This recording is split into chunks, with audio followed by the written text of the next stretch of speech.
Ma'am? Ma'am, can you hear me? She opened her eyes on a mountain road at 4:52 in the morning, 3 bullets in her, blood painting half her face dark. And the first thing Deputy Cal Ostrowski noticed wasn't the wounds. It was her hand, still gripping a pistol, knuckles the color of bone, finger resting flat along the trigger guard exactly where 7 years of training had carved it, because even dying she hadn't forgotten. How many? She whispered. What? How many are still coming? He didn't understand the question. Wouldn't, for days. Wouldn't understand that the woman bleeding out on Route 9 wasn't asking about the wreck behind her. She was asking about the war she'd been fighting alone. Her name was Briar Langston, 26 years old, 5'3". And when the trauma team cut away her jacket, they found scars that never should have existed on a woman that young. The mountain road smelled like copper before anyone saw the blood. That was the first thing the paramedics would say later. Not the wreck, not the tire tracks gouged into the frost. The smell. Because smell arrives before sight, before sound, before the mind can build a wall against what's coming. It gets in before you're ready, before you can decide whether you want to know. Fog moved low across the asphalt that morning, thick enough to swallow headlights whole, thin enough to let the smell through anyway. Later, 3 different first responders would describe that same copper scent independently in 3 separate reports, none of them comparing notes. First. As if the mountain itself had wanted someone to notice, Deputy Cal Ostrowski found her at 4:52 in the morning, 12 minutes into a shift he almost hadn't taken. Truck lights sweeping the guardrail, fog rolling low across Route 9 like something breathing. And there, folded against the rock face, a woman. Small. Still.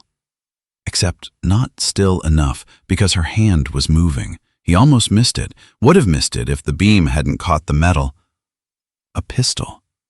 Gripped so tight her knuckles had gone the color of bone. Finger resting flat along the trigger guard, not on it, which meant somewhere, sometime, somebody had drilled that discipline into her so deep that even dying she hadn't forgotten it. "Ma'am?" His voice cracked on the word. "Ma'am, can you hear me?" Her eyes opened, gray, steady, terrifyingly steady for a woman with 3 gunshot wounds and a laceration across her scalp that had painted half her face dark. "How many?" she whispered. "What? How many are still coming?" He didn't have an answer, didn't even have a guess. Just a flashlight, a radio clipped to his shoulder, and a growing, gut-deep sense that he'd stumbled into something far bigger than a mountain road accident. Because he didn't understand the question yet. Wouldn't understand it for days. Wouldn't understand that the woman bleeding out on Route 9 wasn't asking about the wreck behind her. She was asking about the war she'd been fighting alone. Her name, according to the driver's license the paramedics found tucked in a waterproof pouch sewn into her jacket lining. Sewn, not stored, sewn, like she'd expected. Exactly this was Briar Langston, 26 years old, 5'3". And when the trauma team at Kalispell Regional cut away her jacket, they found something that made the attending physician stop mid-motion, gloves hovering in the air. Scar tissue. Old, precise. The kind that comes from a blade, not an accident. The kind that comes from someone who'd been trained to survive things that weren't supposed to happen to a 26-year-old woman from a quiet town in Montana. "Who is she?" the nurse asked. Nobody answered, because nobody knew yet that the answer to that question would take 3 weeks, 2 graves, and a family finally telling the truth to unravel. They ran her prints anyway, standard protocol for an unidentified trauma patient with a firearm, standard protocol for a Jane Doe who might, for all anyone knew at 5 a.m., be dangerous. The system took 11 minutes to respond. Then it stopped responding at all. Not blank, not error, just nothing. A cursor blinking on a federal database screen that should have populated with a name, an address, a next of kin. Instead, it sat there silent, the way a door sits closed when somebody's standing behind it, deciding whether to open it. "That's not normal," the tech said, more to himself than to anyone. "Records don't just lock like that." They did, though. When somebody up the chain had decided years ago that a name shouldn't surface, that a face shouldn't be recognized by an ordinary hospital computer on an ordinary Tuesday morning in rural Montana. Nobody in that trauma bay understood any of it yet. They only understood the wounds. 3 gunshot entries, none of them accidental. In placement, a trained hand had put those rounds somewhere specific, somewhere that would hurt without killing outright, which the attending physician would later call quietly to a colleague, almost surgical. Like whoever did this had wanted her found, wanted her breathing, just barely. Which meant somebody out there hadn't been trying to end her. They'd been sending a message. 3 weeks earlier, the cabin sat at the end of a dirt road that stopped existing on any map past a certain point. Briar liked it that way. Liked the silence, liked the way frost formed on the inside of the windows in November and how it meant nobody was coming. Nobody could come, not without her hearing the gravel first. She woke at 5 a.m. every day, not because an alarm told her to, because her body had learned years ago that the hour before dawn was the hour when things happened, when patrols moved, when mistakes got made, when people died. Old habits didn't die, they just changed uniforms. She made coffee, black, no sugar, because sugar was a comfort, and comfort was something she'd trained herself out of a long time ago. She stood at the window with the mug warming her palms and watched the tree line the way another woman might watch a sunrise. Not for beauty, for movement. There wasn't any. There never was. Which was the point? Which was the whole exhausting, hollowed-out point of the life she'd built here. At 6:15, she went out back with the rifle. Not to hunt. Well, sort of to hunt.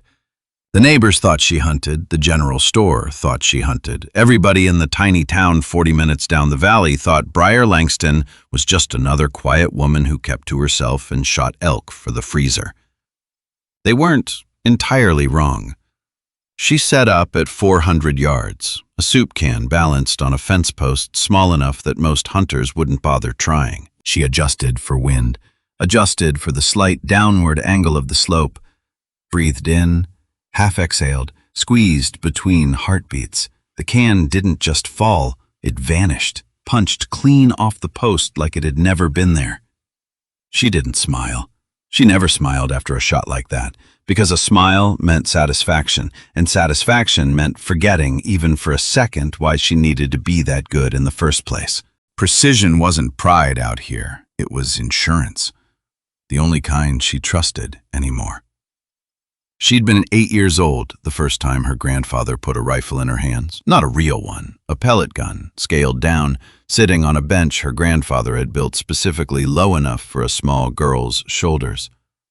Elias Thorne, who would call her in a few short weeks and unravel everything she thought she understood, had stood beside him that day, younger, then, laughing at something, though she couldn't remember what anymore. What she remembered was her grandfather's voice.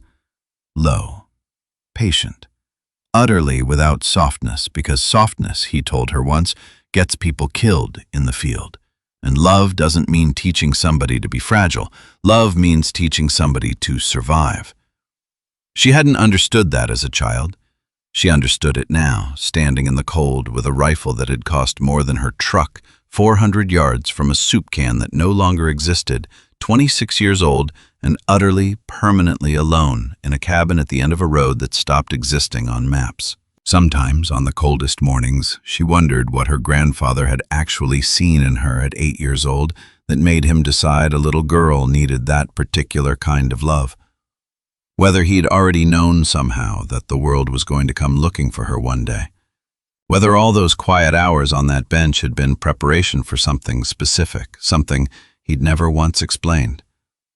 Or whether he'd simply been an old soldier passing down the only language of care he had left. She would never get to ask him. He was gone now too, 3 years dead, buried beside her grandmother in a plot he'd picked out himself decades earlier, the last of the men who'd shaped her into whatever she'd become. Alone had been the plan. Alone was supposed to be safe.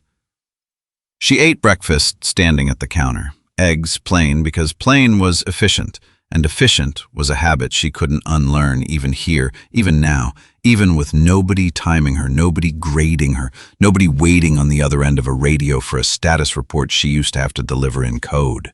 The kitchen was small, deliberately small. She'd chosen the cabin partly for the layout, one road and sightlines to every window, a back door that led straight into tree cover if she ever needed it to. Her real estate agent had thought she was just particular. Her real estate agent had no idea Briar had walked the property with a different set of eyes than most 26-year-olds bring to a house tour.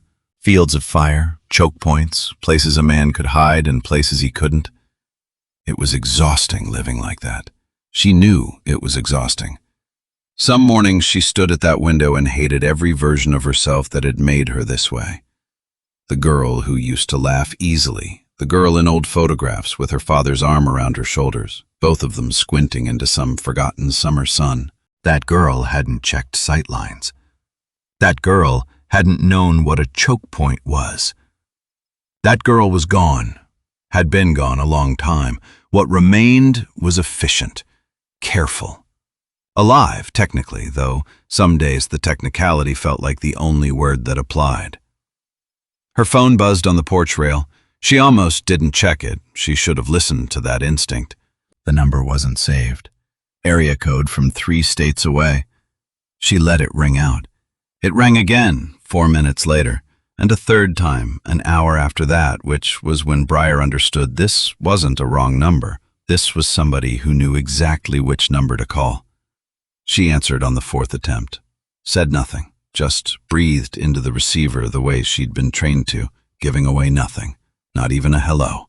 Briar. A man's voice, rough, older, something familiar buried under 30 years of gravel. It's Elias. Elias Thorne.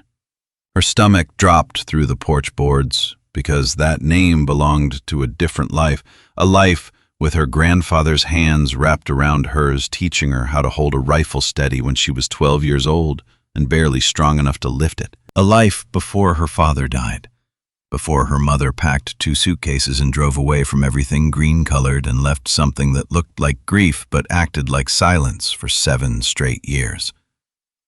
"You shouldn't have this number," she said. "I know." "Then how?" "Because your grandfather gave it to me before he died, Briar. Told me to call you if I ever found something that mattered." A pause, heavy enough she could hear it settle. "I found something that matters." Her hand tightened on the porch rail.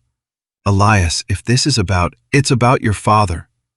The words landed like a round finding its mark. Center mass. No warning.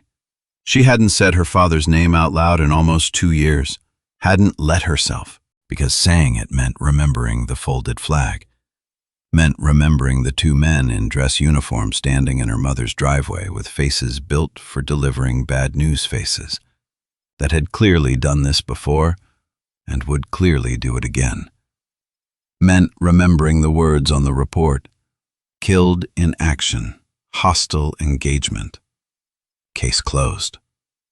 "He's been dead 7 years, she said, voice flat, controlled, the way she controlled everything now. "There's nothing left to find." "That's what I thought too," Elias exhaled, and even through the phone she could hear how tired he was, how old. "Until 3 files landed on my desk that shouldn't exist. Files with your father's op number on them, files dated 4 days after his death." Silence. Because dead men don't generate paperwork. "I need to see you," Elias said. "Not on the phone, in person. There are things I can't say out loud, not even to you, not until I know who might be listening." "I don't do that anymore." The words came out sharper than she meant. "Whatever this is, whatever you found, I'm not that person." "I haven't been that person in years." "Briar." Something in his voice cracked just slightly, just enough. "Your father didn't die the way they told your mother, and I think somebody's been making sure nobody asks questions for 7 years running." She should have hung up. She wanted to hang up, because hanging up meant this stayed a story about a dead man and a grieving family, tragic but finished, the kind of grief you eventually learn to carry instead of drown in. Hanging up meant Monday would look like every other Monday. Coffee, rifle range, silence. Except silence wasn't peace. She'd been telling herself it was peace for 7 years, and some small exhausted part of her, the part that hadn't slept through a single thunderstorm since her discharge, the part that still counted exits in every room she entered, knew the difference. Briar, Elias said again, softer this time. Are you still there? I'm here. Then let me come to you. One conversation. If you want me gone after that, I'm gone. You'll never hear from me again. She looked at the tree line, at the frost on the porch rail, at the life she'd built here, small and quiet and armored, a life that had taken her 4 years to construct out of the wreckage her father's death had left behind. Fine, she said, and the word cost her more than she expected. 2 days. Come alone. Alone, he agreed. I promise you that much. She hung up first. Instead, she stood on that porch until the coffee went cold in her hand, staring at the tree line she'd been trained to watch for threats, and realizing too late, always too late, that the threat had never been out there in the woods. It had been waiting on the other end of a phone line the whole time.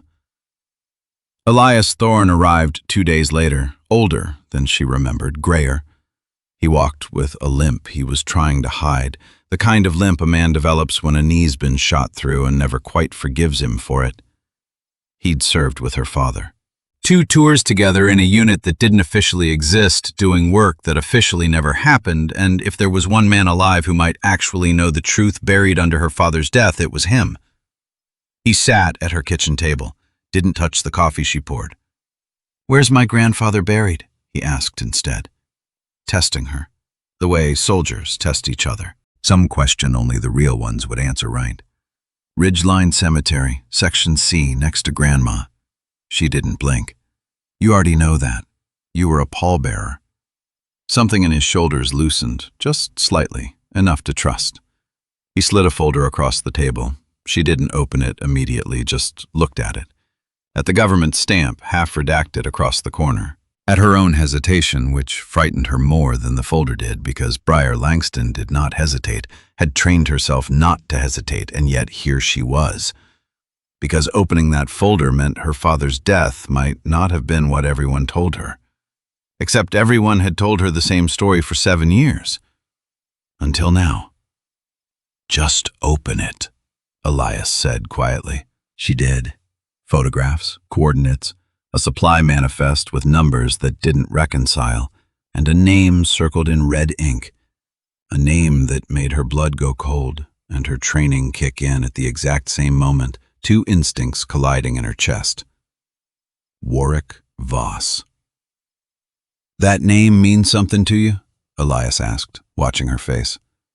It did, because Warwick Voss was the man her father had once pulled out of a burning vehicle with his bare hands. The man who owed her father his life. The man who'd stood at the funeral in his dress uniform, tears actually visible on his face, and told a 19-year-old Briar that her father had died a hero. "He was there," she said. "The day my father died. He was there." He was more than there. Elias's face hardened, something old and angry surfacing behind his eyes. "According to this manifest, he authorized the movement that put your father's unit in that position. A movement that wasn't supposed to happen. A movement nobody signed off on except him." She remembered Warwick Voss, the way children remember the adults who orbit their childhoods without quite being family. A man who showed up at Christmas with presents wrapped badly by his own hand, who taught her to tie a fishing knot on the dock behind her grandfather's house the summer she turned 10, who used to call her Little Bird, in a voice that had always sounded to her 10-year-old ears like safety. Little Bird. Nobody had called her that in 7 years. She'd assumed it was because he couldn't bear to. Grief, she'd thought. The same grief that kept her mother from saying her husband's name out loud. She had built an entire understanding of Warwick Voss's silence around the idea that he missed her father too much to stay close to what was left of him. She had never once considered that his silence might be guilt instead of grief. "That's not possible." Her voice came out smaller than she wanted. "Warwick loved my father. My father saved his life." "I know." Elias's eyes were gentle now. Gentle in a way that scared her more than anger would have. "That's what makes it so much worse, Briar." "Because I don't think Warwick Voss killed your father out of hate." "Then why?" "I think he did it to protect something, and I think that something is still out there, still protected, still costing lives." He leaned forward. I think it might be about to cost yours."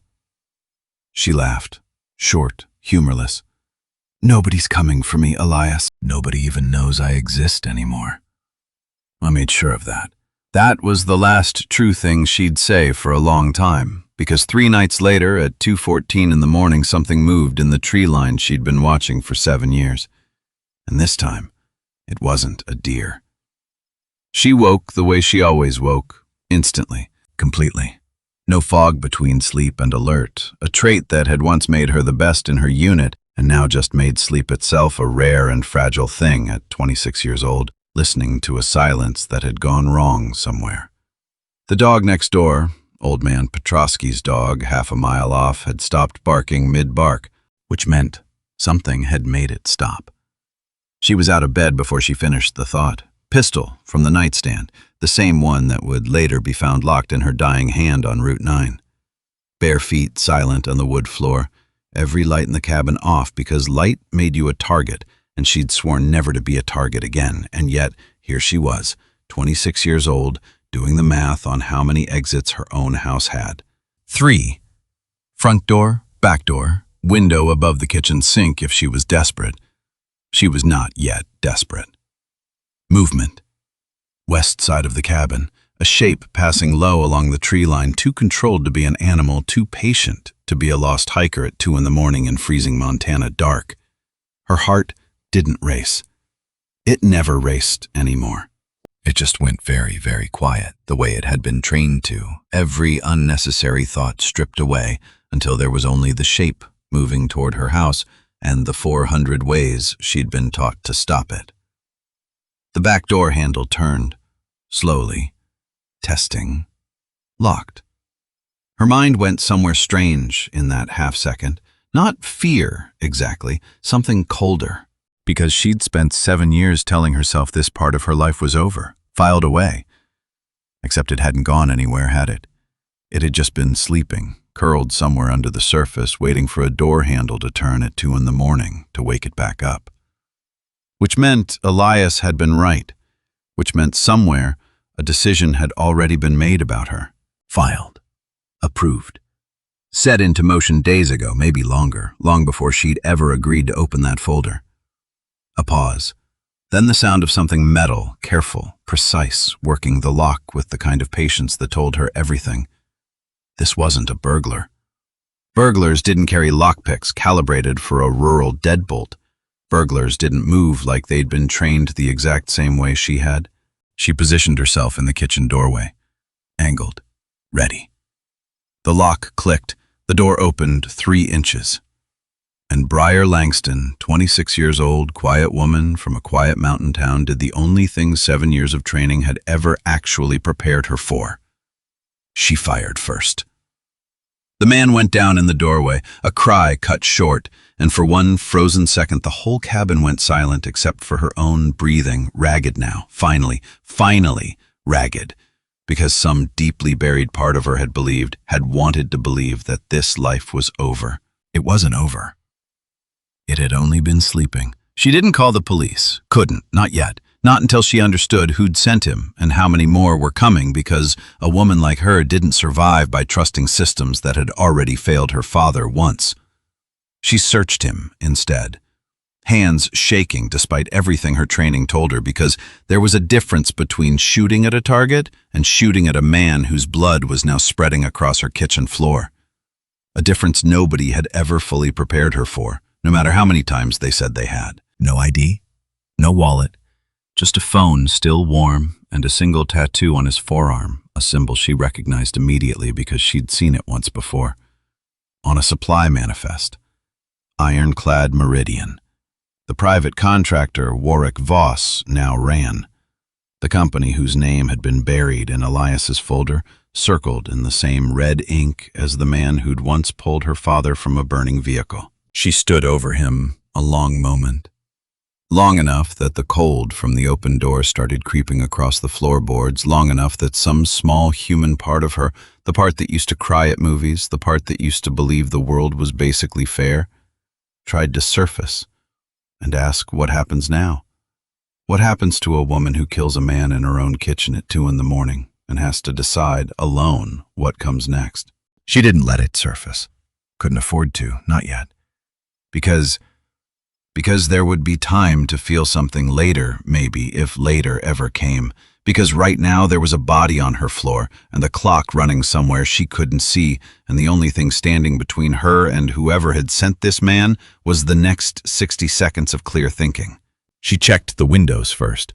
All 3 exits, the ones she'd mapped without even meaning to the day she toured this house. Nothing moving.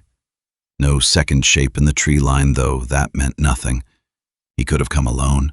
Could have come as the first of many, and she had exactly no way of knowing which until it was too late to matter. She dragged a kitchen chair in front of her and sat, rifle across her knees, and waited out the rest of the dark with her back to the wall and her eyes on the door, the way she used to wait out watches in places whose names she still wasn't allowed to say out loud.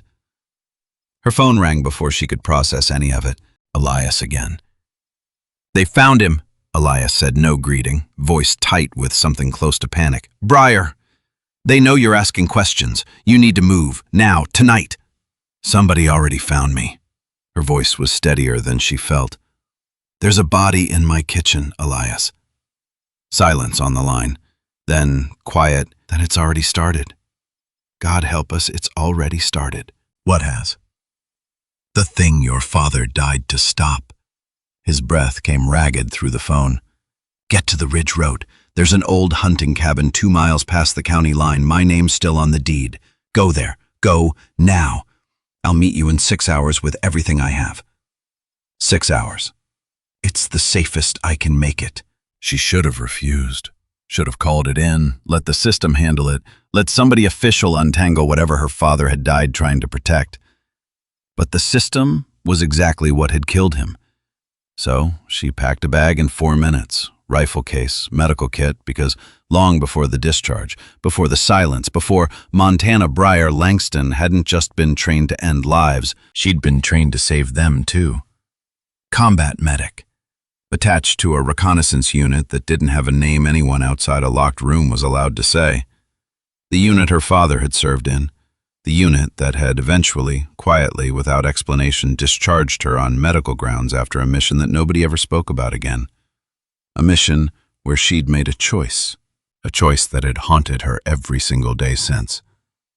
There had been 2 men down, both hers to save according to every rule she'd been trained under, triage by survivability, not seniority, not rank, not who you liked more.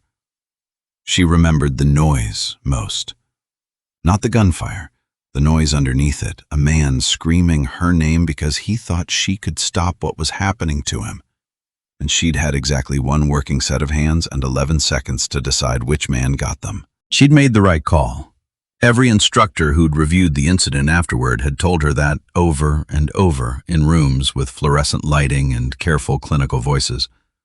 The right call statistically, tactically. The man she saved lived. The man she didn't spent his last conscious moment watching her choose someone else. Statistics didn't stop her hearing his voice sometimes. Even now. Even in Montana, 4 years and 1 continent away from that noise, she still heard it in the gap between sleep and waking, the exact pitch of a man realizing help had chosen somebody else. They discharged her 4 months later. Medical grounds, the paperwork said, vague enough to mean anything, precise enough to mean nothing.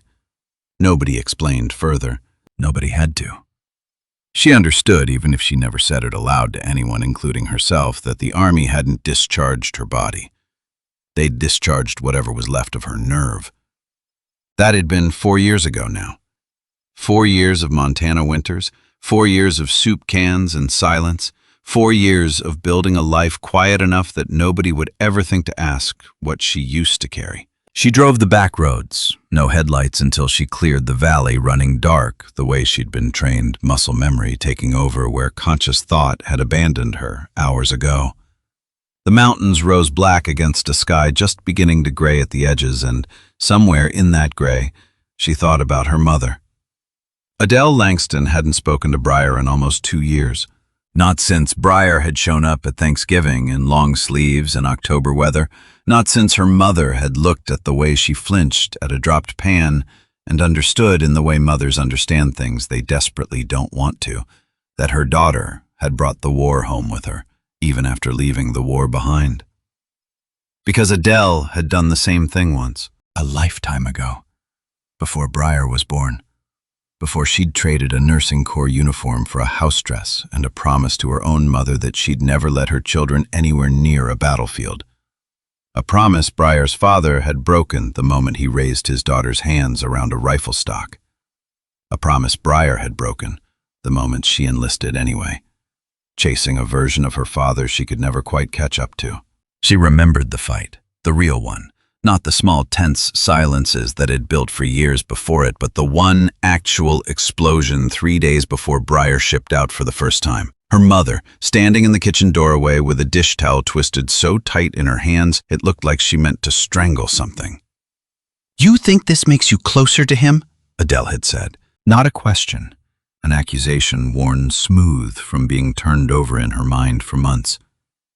"You think if you go, if you become exactly what he was, some part of him comes back? That's not why I'm doing this, isn't it?" Her mother's eyes had been dry. Briar remembered that most of all. No tears, nothing so simple as tears, just a terrible, flat certainty. "I watched this exact thing take your father from me, one deployment at a time, until there was nothing left in that house but his uniform. And now I'm supposed to watch it happen to you too. I'm not him. You're 20 years old, and you already flinch at car doors slamming Briar. You've been training for this since you were 8. You stopped being not him a long time ago."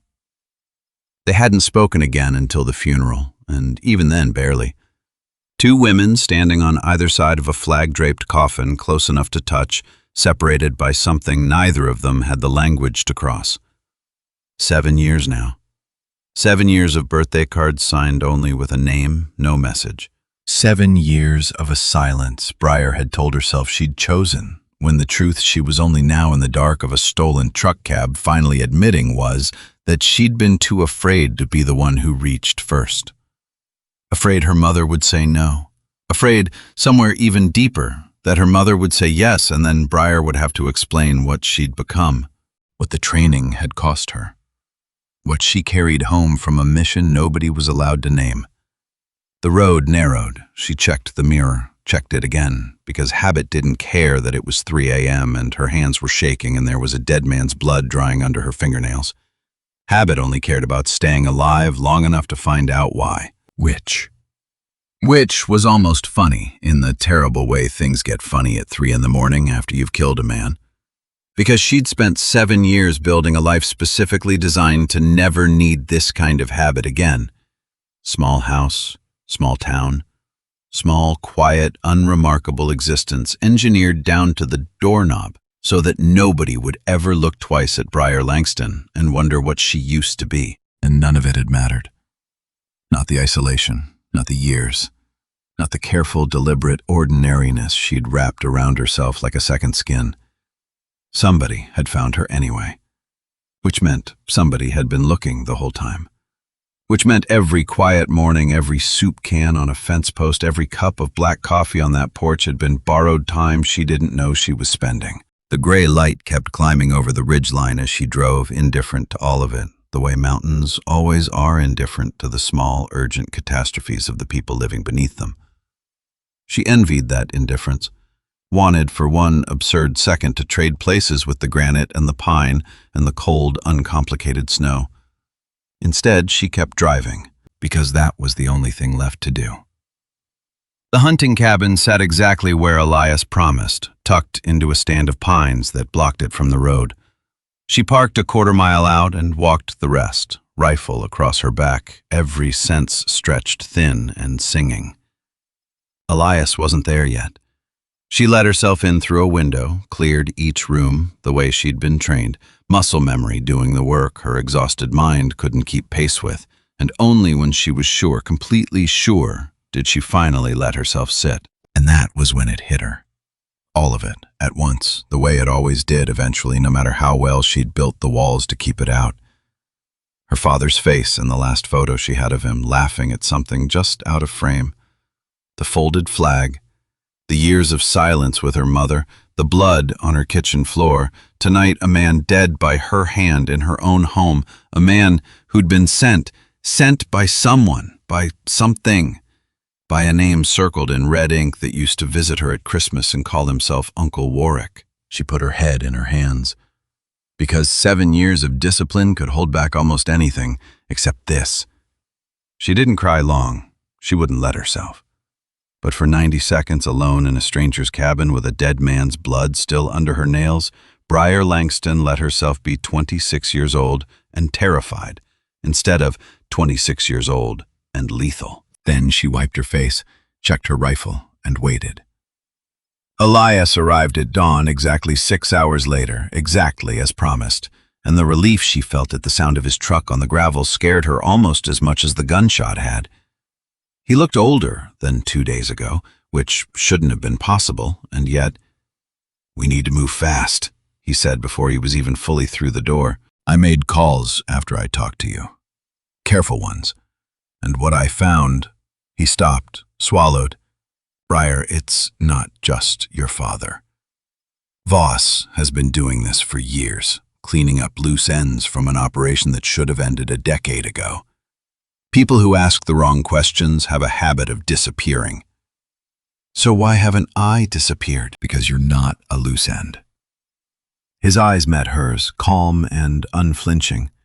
"You're the last living witness who could actually prove what happened. Which means Voss isn't just protecting a secret anymore. He's protecting himself, and that makes him more dangerous, not less." She thought of the man in her kitchen, the tattoo, the precision. This wasn't over. Whatever it was, it had only just started, and the 6 hours she'd spent hiding in a stranger's cabin had felt, in retrospect, like the last quiet moments before something much larger came crashing down. "I need to see everything you have," she said. "All of it." Elias hesitated. "There's one more thing," he said slowly. "Something I didn't tell you on the phone. Because I needed to see your face when I did." Her stomach turned to ice. "Your father didn't die in that ambush the report describes." His voice dropped, careful, deliberate. "He died 4 days later, in a facility that officially doesn't exist. And the last thing he did, according to a single line buried in a medical intake form nobody was ever supposed to see." He stopped. "What?" she whispered. "Say it." "He asked for you, by name. He knew he wasn't going to make it, and the very last thing your father said was your name." The world tilted, because for 7 years she'd believed her father died instantly, painlessly, a single hostile round gone before he understood what happened, the mercy everyone always tells the families of the fallen, whether it's true or not. She remembered the officer who delivered the news, remembered the careful, rehearsed gentleness of it. He didn't suffer. He wouldn't have known what happened. It was fast, Mrs. Langston. It was so fast. She had believed it because she needed to believe it, because the alternative, her father, conscious, aware, alone, somewhere with a body that was failing him, was a grief too large to carry at 19 years old, standing in a driveway, watching her mother's knees buckle. She had carried the smaller grief instead, the merciful one, the lie. 7 years of grieving a lie. 4 days. He'd lived 4 days, somewhere, alone or not alone, asking for a daughter who never knew, who spent 7 years believing the worst thing had already happened when the worst thing had actually been happening to someone else, somewhere, hidden for 4 more days than anyone ever told her. "I want to kill him," she said quietly. Not a threat, a fact, flat and cold as the mountain air outside. "I want to put a round through Warwick Voss's skull, and I don't feel a single thing about admitting that." "I know." Elias's voice was gentle, "but that's exactly what he wants you to feel. Because a woman driven by rage makes mistakes, and Voss has spent 30 years making sure the people who threaten him make exactly one mistake before it's over." She closed her eyes, breathed. Because somewhere underneath the fury, underneath 7 years of grief that had just been ripped open and rewritten in the worst possible way, there was still the woman her grandfather had trained. Still the discipline, the control, the medic, not just the sniper. Then we do this right, she said finally. We find out everything. We build something nobody can bury again. And when it's time, she opened her eyes. I decide what happens to Warwick Voss, not Rage, me. Elias nodded slowly, something like pride and something like fear moving across his weathered face in equal measure. He rubbed a hand over his tired face, the gesture of a man who'd been carrying this alone far longer than 2 days, maybe far longer than she'd ever fully understand. There's someone else who needs to know all this, he said carefully. Someone who's been carrying pieces of this her whole life without understanding what they meant. Briar went very still. My mother.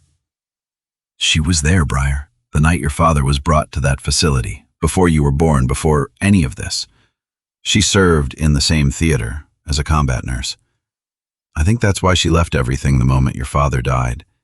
I think she recognized what was happening before any of us did.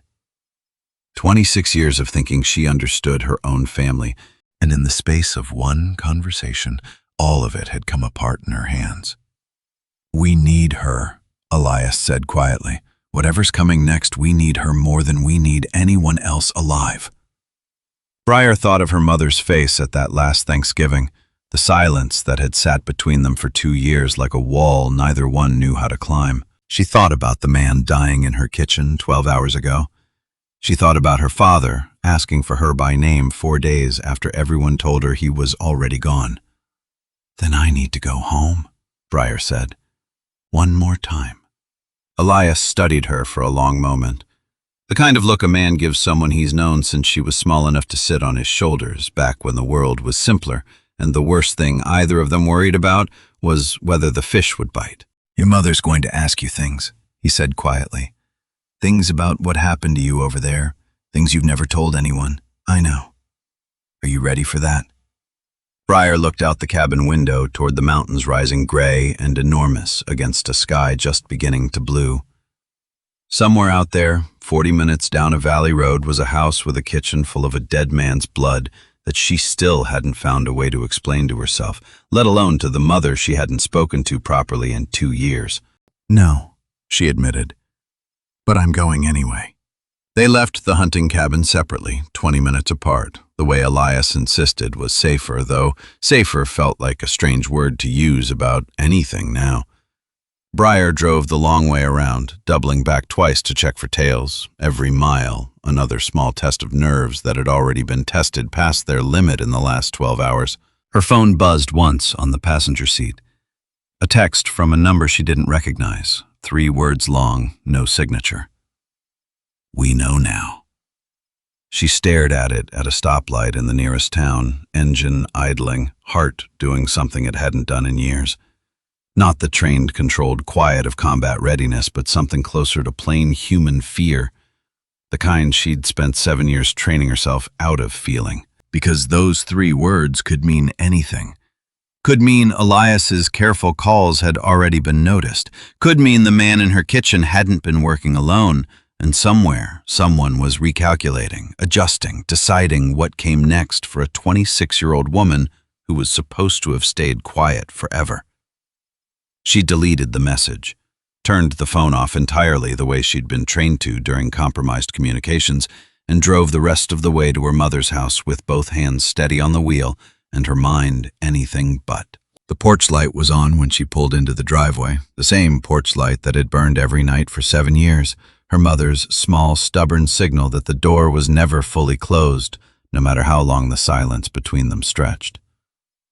Briar sat in the truck for a full minute before she found the courage to get out, because walking up that path meant more than reconciliation. It meant dragging her mother into the exact kind of danger Adele Langston had spent 7 years trying to outrun. It meant admitting that the daughter she'd raised to be different from her father had become in the end exactly what she'd feared most. She got out of the truck anyway. She had no idea walking up that path in the gray Montana dawn that going home would nearly get her killed on a fog-covered mountain road 3 weeks later, a pistol locked in her dying hand, a deputy's flashlight the only thing standing between her and the dark. She had no idea any of it was coming. She only knew, standing at last on her mother's doorstep with her hand raised to knock, that the war she thought she'd left behind 7 years ago had never actually ended. It had just been waiting for her to come looking. And now that she had it, was never going to let her go quietly again. The door opened before Briar could knock, which meant her mother had been watching, had probably been watching from that window since headlights turned onto the gravel, because some habits never really left a woman either, not even a woman who'd spent 7 years insisting she'd left all of it behind. Adele Langston stood in the doorway in a robe over pajamas, hair loose, face unreadable in the porch light. Older than Briar remembered, letting herself notice. Smaller, too, in a way that had nothing to do with height. There were new lines around her eyes that hadn't been there 2 years ago, and gray threading through hair that used to be uniformly dark. And Briar felt a sudden sharp grief for all the ordinary time they'd lost to a silence neither of them had known how to break first. Neither of them said anything for a long moment. Because what do you say? What do you even say after 2 years, after everything, standing on a porch at 6 a.m. with a dead man's blood still faintly visible under your fingernails, no matter how many times you scrubbed? "You look terrible," Adele said finally, the words landing somewhere between accusation and relief. "Thanks. I mean it. Sit down before you fall down." A pause. Her mother's eyes moved over her, cataloging the way a nurse's eyes move over a patient, whether she wants them to or not, whether the patient wants to be seen that way or not. "You're hurt." "I'm fine." "Briar." "I'm fine, Mom." Adele's jaw did something complicated, something between anger and relief and an old grief that had never fully closed. "You've been saying that since you were 9 years old, and it was never once true." She stepped back from the door, held it open. "Get inside, before the neighbors start wondering why my daughter's standing on my porch looking like she walked out of a war." Briar almost laughed. Almost, except laughing felt like it belonged to a different life, a life from before last night, before the man in her kitchen, before a folder full of red circled names had rewritten everything she thought she understood about her own father's death. She walked inside instead, because standing on the porch any longer meant standing in the space between two lives, and Briar had spent enough of her time these last few days living in the space between things.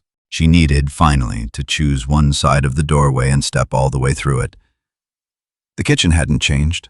Same yellow curtains, sun-faded now at the edges, same chipped mug tree by the sink that Briar had made in 4th grade, lopsided and ugly and somehow impossibly still her mother's favorite.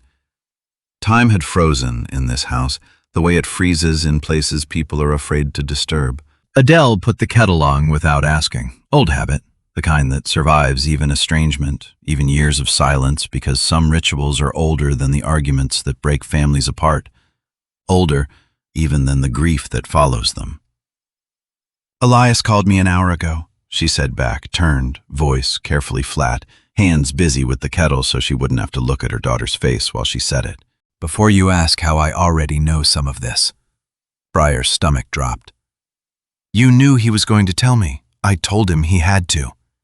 Adele turned, and for the first time in 2 years, Briar saw something in her mother's face that wasn't distance, wasn't disappointment. It was fear, old and deep, and finally let out into the open. "I've been waiting 7 years for someone to tell you the truth, Briar. I just didn't have the courage to be the one who did it." "Why not?" "Because the truth about your father isn't just about your father." Adele's hands wrapped around the kettle handle, knuckles white. "It's about me, too. About what I used to be. About what I gave up so you wouldn't become it." Silence stretched between them. The kettle began to hiss. "You were a combat nurse," Briar said slowly, not a question anymore, a fact finally spoken aloud after years of half-guessed silences and photographs her mother kept in a box she thought nobody knew about. "Before Dad, before me." Adele's eyes closed briefly.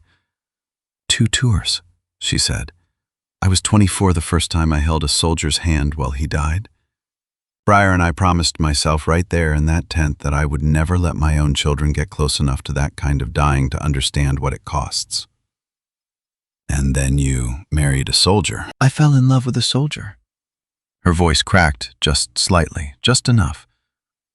There's a difference, even if it doesn't feel like one from the outside. The kettle screamed. Adele didn't move to silence it for 3 full seconds, standing there with her hands still gripping the counter like it was the only thing holding her upright. I need to know everything, Briar said quietly. Not the version you gave me at 19.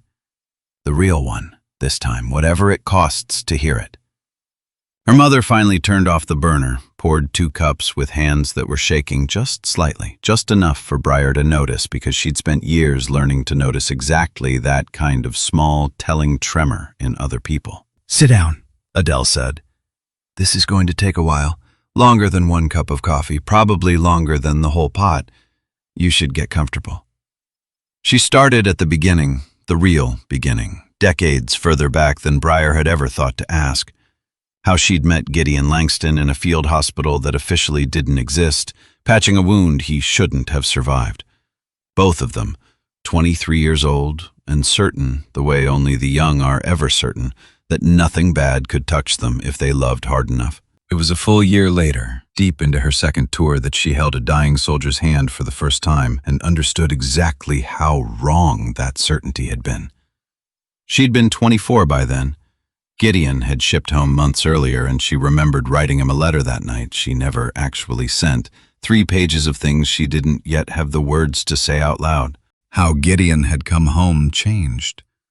Not broken, changed, in the quiet, particular way soldiers change, a hardness settling behind his eyes that never fully left even in the gentlest moments, even holding his newborn daughter for the first time in a hospital room 3 states and a decade away from anything resembling a battlefield. How August Briar's grandfather, a man who'd survived things in his own service that he never once spoke of at family dinners, had recognized that same hardness in his son and understood better than anyone exactly what it meant. Your grandfather begged your father to get out, Adele said, after you were born. Told him he'd done enough, told him some men only get so many years of that life before it starts taking pieces of them that don't grow back. But he didn't get out. No. Adele's eyes were wet now. Finally, the dam she'd built over 2 years of silence beginning to crack in her own kitchen at 6 in the morning. Because a man named Warwick Voss came to your father with an offer. He called it patriotic duty, called it a debt that needed repaying, and your father, God help him, believed every word of it. Briar's hands tightened around her untouched cup. What kind of debt? The kind men like Voss invent when they need someone loyal enough not to ask questions. Adele's voice had gone hard now. Hard in a way Briar had never heard from her mother, not once, not even during the worst of their arguments. Your father saved his life once, on a mission neither of them were ever supposed to talk about, and Voss spent the next 15 years making sure that debt got repaid in blood that wasn't his own. Briar tried to picture it, her father young before any of this, before a wife and a daughter and a mountain cabin waiting somewhere in an unimaginable future. A man who believed loyalty meant something, who probably never once imagined that the debt he was owed would someday be collected from his own daughter instead. Did you ever meet Voss? She asked. Before all this. Every Christmas for a decade. Adele's laugh came out, bitter, hollow. He brought your father whiskey he couldn't afford and told stories that made your father laugh in a way almost nothing else did. I used to think he was the closest thing your father had to a brother. She shook her head slowly. I used to be grateful for him, Briar. Isn't that the worst part? I used to thank God your father had someone who understood what he carried. And now I don't know what to feel. Grief doesn't leave room for anything else most days. But somewhere underneath it there's a fury I haven't let myself touch in 7 years because I was too afraid of where it might take me if I ever did. Briar reached across the table, covered her mother's hand with her own. You don't have to be afraid of it anymore, she said. Not with me here. Elias arrived 20 minutes later, looking like he hadn't slept, which he probably hadn't. Dark circles carved deep beneath his eyes, and his hands, when he set his bag down on the kitchen table, weren't quite as steady as they'd been 2 days ago in that borrowed hunting cabin. Whatever he'd learned in the hours since, it had aged him further, and Briar found herself wondering, not for the first time, how much this fight had already cost a man who should have been allowed to grow old in peace. He'd brought someone with him, younger, mid-20s maybe, nervous energy radiating off him even standing still in the doorway, a laptop bag slung across one shoulder like armor. "This is Tobin Marsh," Elias said. "Signals intelligence. Worked adjacent to your father's unit before everything went sideways. He's been helping me trace the money behind Ironclad Meridian." Tobin stood a half step behind Elias' shoulders, drawn in like a man trying to take up less room than he actually occupied, and Briar noted, almost without meaning to, the particular way his eyes swept the kitchen before he stepped fully inside, cataloging exits, though clumsily, like a man imitating a habit he'd only ever read about rather than lived. Tobin gave a small, awkward wave. "Big fan of your dad's work. Which, that's a weird thing to say about somebody's dead father. I realize that the second it leaves my mouth." "It's fine," Briar said, though it wasn't, not really. Though nothing about any of this was fine. He wasn't just work, Tobin added quickly, like he needed her to understand this part specifically. "Your father pulled 3 guys out of a compromised extraction that should have gotten everyone killed. I read the after-action report. It's the reason I do what I do now." Briar looked at him a moment longer than necessary, because there was something underneath his nervous chatter, something tight around his eyes that didn't match a man simply excited to help. She'd spent 7 years learning to read what people weren't saying, and Tobin Marsh wasn't saying something. She noted it, said nothing. Not yet. He set his laptop bag down on the kitchen table with a care that struck her as unusual, both hands cradling it like something fragile, and for a moment she wondered if it was just the equipment he was protecting or something else entirely riding along beside it. He glanced at his phone twice in the first 5 minutes, quick and furtive, before shoving it face down into his jacket pocket, like he was trying to make it disappear. Small things. The kind of small things that meant nothing on their own, and everything together if you'd learned the way Briar had to stop dismissing them. They spread the files across her mother's kitchen table, the same table where Briar had done homework as a child, now covered in photographs of men who'd died to keep a secret nobody would name out loud. Adele made coffee nobody drank. Elias paced the length of the kitchen like the walls were too close, which, for a man who'd spent a career in far tighter spaces, probably meant something else entirely. Tobin pulled up a financial trail on his laptop, numbers scrolling past faster than Briar could follow. Ironclad Meridian's public face is boring. Private security contracts, mostly overseas corporate clients. Completely legitimate on paper. He turned the screen toward her. Except there's a shell account buried 4 layers deep that's been paying out consistent monthly transfers for 7 years. Since exactly the month your father died. Paying who? That's the part I can't crack yet. Something flickered across Tobin's face, quick and involuntary, there and gone before he could stop it. Every time I get close to the receiving account, the trail routes through a jurisdiction that doesn't answer subpoenas. Somebody built this specifically so it couldn't be followed. Somebody with resources, Elias said quietly. Somebody who's been planning this for a very long time. Briar stared at the numbers until they blurred. 7 years of payments, 7 years of silence, bought and maintained 1 wire transfer at a time while she stood on a mountain in Montana, believing her father's death was simply the cost of a war nobody could control. It wasn't the cost of war. It was the cost of a cover-up, priced out monthly like a mortgage on a lie. "There has to be a name," she said. "Somewhere in this, a name." "There is." Tobin hesitated, which was the wrong thing for a man in his position to do, hesitate, and Briar's instincts sharpened even through the exhaustion dragging at every muscle in her body. "There's a secondary account, smaller transfers, personal, not operational. It's registered to a woman named Marisol Reyes." "Who's that?" "I don't know yet." He wouldn't meet her eyes. I'm working on it. He was lying, not about the name was probably real, but about not knowing who she was, and Briar had spent too many years reading the specific stillness of a person choosing their words around a truth to miss it now, sitting at her mother's kitchen table with her hands wrapped around a coffee cup gone cold. She didn't call him out. Not yet. Because whatever Tobin Marsh was hiding it here now in the middle of an investigation that had already gotten one man killed in her kitchen, meant somebody had gotten to him first. Which meant they were already inside the room with her.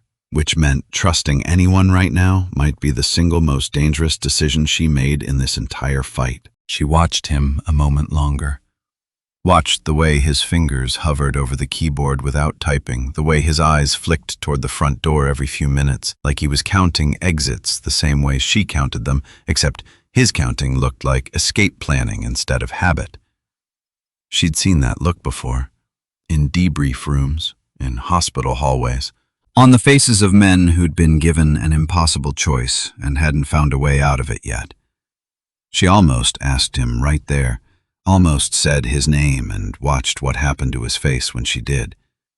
Except she didn't. Because pushing too early meant losing whatever leverage came from him not knowing she'd noticed. Because sometimes the smartest move in a room full of liars is patience, even when patience feels like the hardest possible thing to give. So she let it go. For now. And made a silent promise to herself that before this night ended she would know exactly what or who had Tobin Marsh so afraid he'd rather betray strangers than admit the truth out loud. They worked through the day and into the evening. Adele, it turned out, still remembered things from her nursing years that proved unexpectedly useful. Medical terminology buried in the classified files that meant nothing to Elias or Tobin, but told Adele exactly what kind of facility her husband had been taken to after the ambush. The official reports insisted had killed him instantly. "This isn't a field hospital," Adele said, tracing a line of text with one finger, voice gone very quiet. "This is a black site medical unit, the kind used to keep someone alive just long enough to extract information, or..." She stopped. "Or what?" Briar asked, though some part of her already knew. "Or long enough to make sure nobody outside a very small circle ever finds out they survived the initial injury at all." The room went silent. Because that meant her father hadn't just died slowly. He'd died deliberately delayed, kept alive on paper, in secret for exactly as long as someone needed him alive, and not 1 second longer. "Why?" Briar whispered. "Why would they keep him alive at all if they were just going to—" "Because he knew something," Elias said grimly. "Something they needed to hear before they could let him go. Something worth 4 days of a dying man's suffering to extract." Briar's chest went tight in a way she didn't have a name for. Something raw and furious and helpless, all knotted together, because there was no version of this that didn't end with her father alone in a room designed to keep him breathing exactly long enough to be useful. She thought about the last conversation she'd actually had with him. A phone call, 3 days before deployment, static crackling on a line half a world away. He'd asked about her training, told her in that careful, understated way of his that he was proud. She'd said something forgettable back, something about the weather or the food or nothing at all, because 19-year-olds never understand which conversations are the last ones until it's far too late to choose better words. If she'd known. If anyone had told her that phone call was the final, ordinary moment they'd ever share, she would have said something worth remembering. Would have told him what he meant to her, instead of complaining about mess hall coffee. Instead, the last thing he'd ever heard from his daughter was a joke about powdered eggs. And the last thing he'd said, 4 days later, alone in some facility that officially didn't exist, was her name. She stood abruptly, walked to the window, kneaded the cold glass against her palm, needed something solid to hold on to that wasn't the growing certainty that everything she'd believed about her father's death had been built deliberately to keep her from ever asking this exact question. Behind her, she heard Adele's chair scrape back, felt her mother's hand settle light and hesitant on her shoulder, the first time they'd touched in over 2 years. "I should have told you sooner," Adele said quietly. I told myself I was protecting you. But I think I was protecting myself too. From having to watch you become what he became. What I used to be. I already am what you were afraid of, Mom. Briar's voice came out rougher than she meant. I have been, for years. You just weren't around to see it happen. Adele's hand tightened on her shoulder. Then let me be around for what happens next, she said. Whatever it costs. Night fell hard and fast over the valley the way it always did in late autumn, and with it came the kind of exhaustion that no amount of coffee could hold back any longer. Elias made calls in the next room, low and urgent, checking in with contacts whose names he never said out loud, even here, even now. Tobin stayed hunched over his laptop, chasing the shell accounts deeper into a maze that seemed built specifically to swallow anyone who tried to follow it too far. Briar found her mother on the back porch a little after 10, wrapped in a coat, staring at stars neither of them had looked at together in years. Can I ask you something? Briar said. Anything. Did you know? Before tonight, did some part of you always suspect there was more to how Dad died? Adele was quiet for a long moment, long enough that Briar thought she might not answer at all. I knew the report didn't add up the day they gave it to me, she said finally. A soldier's wife learns to read between the lines of an official notification, Briar. There's a rhythm to the truth and a rhythm to a story somebody rehearsed. Your father's death notice had the second rhythm. I knew it standing in that driveway. I just didn't have the strength to go looking for what they were hiding. Why not? Because I was afraid of exactly this. Her mother's voice broke just slightly. Afraid that looking would cost me my daughter, the same way it already cost me my husband. And now here we are anyway. Because some things find you no matter how hard you run. Briar reached over, took her mother's hand. Cold fingers weathered familiar in a way that reached back through decades of birthdays and skinned knees and every ordinary moment 2 years of silence had almost erased. I'm not going anywhere, Briar said. Whatever happens next. Adele squeezed her hand once hard and said nothing because some promises don't need answering out loud. They didn't hear Tobin leave the house until it was already too late to stop him. Briar noticed the silence first, the particular absence of keyboard clicks that had underscored the entire evening gone abruptly quiet sometime after 11. She went inside to check, found the kitchen empty, his laptop closed, his jacket gone. Her stomach dropped. Because a man doesn't leave in the middle of the night without a word unless he's got somewhere urgent to be or someone urgent to answer to, and every instinct she'd spent 7 years sharpening told her exactly which one applied to Tobin Marsh. Elias? She called, voice sharp enough that he came running from the other room. Tobin's gone. Gone where? I don't know. He didn't say anything, just left. She was already moving, already pulling her jacket on, already running through the worst possibilities faster than she could stop herself. Elias, what do you actually know about him? Where he came from? Who vetted him? Elias's face went carefully blank, which was answer enough. I trusted a contact who trusted him, he admitted. That's not the same as knowing. No, Briar said. It's not. She found Tobin's phone charger still plugged into the kitchen outlet, found tucked beneath it, half hidden, a folded scrap of paper that had fallen or been left, she couldn't tell which. A phone number, no name. She dialed it from her own phone before she could think better of it. It rang twice. A voice answered, unfamiliar, clipped, professional, in a way that chilled her instantly. Report. Briar said nothing, just breathed the way she'd trained herself to, giving away nothing. A pause on the other end, then quieter, almost curious. This isn't Marsh. No, Briar said. It isn't. Then I suggest you hang up, Miss Langston, and consider very carefully how much you actually want to know about the people your new friend has been talking to. The line went dead. Briar stood in her mother's kitchen phone still pressed to her ear long after the call ended, heart hammering in a way she hadn't let it hammer in years. Because they knew her name. Because Tobin Marsh had been talking to them the entire time, feeding information into a line that led straight back to whoever was still cleaning up the mess her father's death had started 7 years ago. And because somewhere out there right now, A man they'd trusted with everything was reporting back to the exact people trying to make sure this story never saw daylight. "He's not working alone," she said slowly, turning to face Elias and her mother, both of them watching her with matching expressions of dawning horror. "And I don't think he wanted to betray us. I think somebody's making him." "How do you know that?" Elias asked. "Because I saw his face every time your name came up," Briar said. "He wasn't lying like a man who enjoys it. He was lying like a man who's terrified of what happens if he stops." Elias's phone buzzed before anyone could respond. He checked it, thumb moving quick across the screen. His face drained of color. "What?" Briar demanded. "What is it?" "A location ping.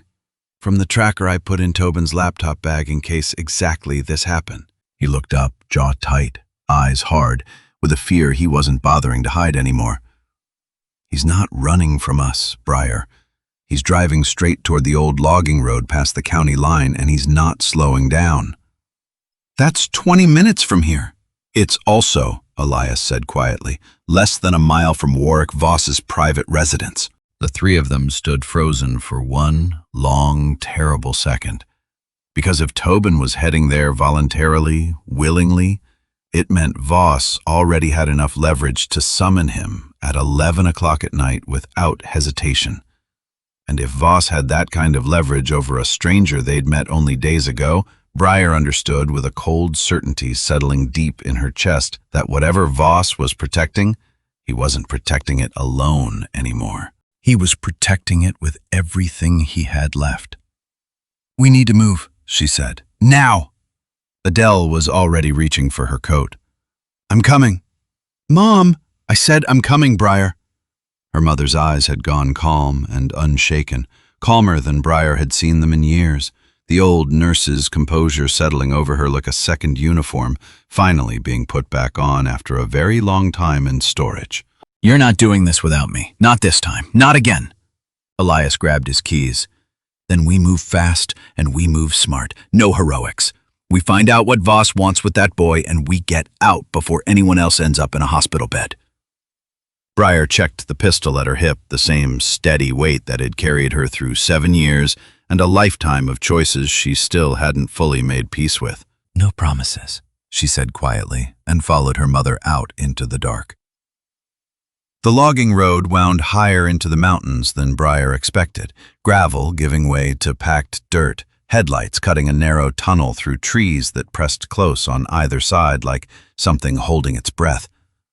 Elias killed the lights a half-mile out, running dark the way she'd taught herself to years ago in places whose names still weren't hers to say.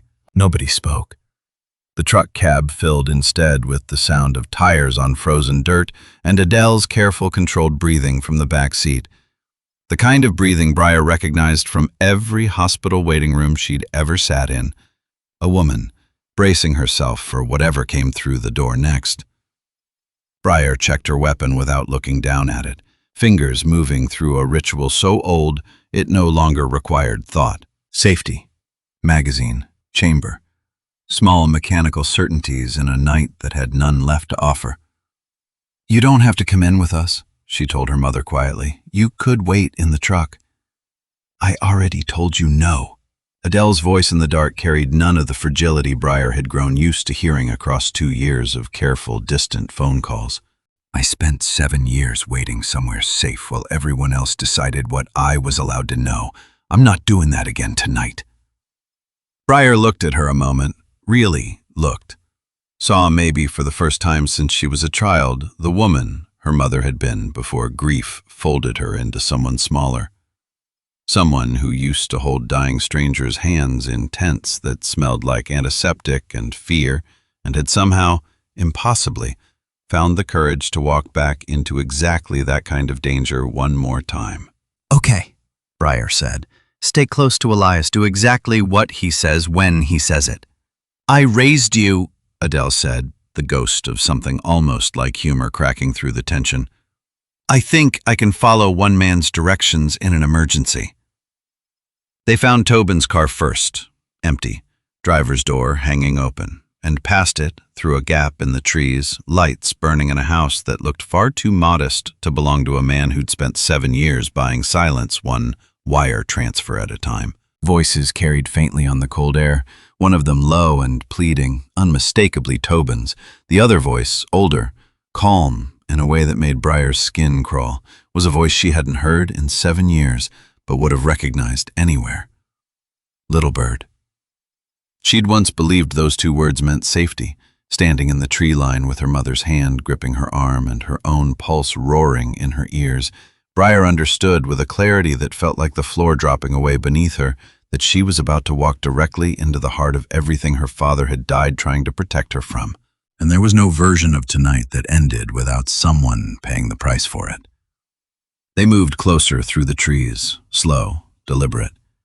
Elias took point without needing to be asked, old instincts falling back into place like a coat he'd never actually taken off, just hung somewhere in the back of a closet for 7 years, waiting. Through the window, Briar could see them. Tobin, standing rigid in the center of a modest living room, hands shoved deep in his jacket pockets like he was trying to hold himself together by force. And across from him, seated, unhurried, a man in a cardigan that made him look like somebody's kind old neighbor instead of what he actually was. Warwick Voss looked smaller than she remembered, grayer. Time had worn him down the way it wears everyone down eventually, the cardigan hanging slightly loose on a frame that used to fill a doorway, and for one disorienting second, Briar almost felt something dangerously close to pity. Almost. "You said you'd leave her alone," Tobin was saying, voice tight, cracking at the edges. "That was the deal. I feed you what I find. You leave her alone." "And I have," Voss said, mild as Sunday conversation, "so far." "So far isn't good enough." "Tobin," Voss's voice softened, and somehow that was worse than if he'd shouted. "You know how this works. You've known since the day I found out about your sister's medical bills. I am not an unreasonable man. I simply need you to keep doing what you've been doing. Feed me information. Let me handle the rest." Briar's mother went very still beside her. A sister. Not a child, not the small, vulnerable thing Briar had half feared when she first understood the shape of Tobin's fear. A sister. Sick, expensive, real. The kind of leverage that didn't require imagining a monster at all, just a man desperate enough to keep someone alive by any means necessary. She understood in that moment exactly why Tobin Marsh had lied to her at the kitchen table, exactly why his hands had shaken over that laptop. He wasn't a traitor. He was a hostage who'd simply never been locked in a room. "I'm not doing it anymore," Tobin said, and his voice for the first time held something like courage. "Whatever you do to me, I'm done." Voss studied him for a long, quiet moment. "That's unfortunate," he said finally, "because I was rather hoping we could avoid this next part." He reached into his cardigan pocket. Briar didn't wait to see what came out of it. She moved before conscious thought caught up, out of the tree line and through the side door before anyone inside had time to register the sound of it opening. Pistol raised, voice steady in a way that surprised even her. "Step away from him." Voss froze. Slowly, carefully, he turned.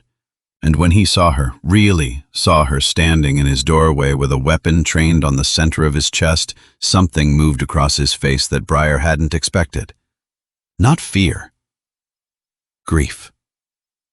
"Little bird," he said quietly, "look how much you've grown. Don't call me that. I watched you take your first steps in your father's backyard."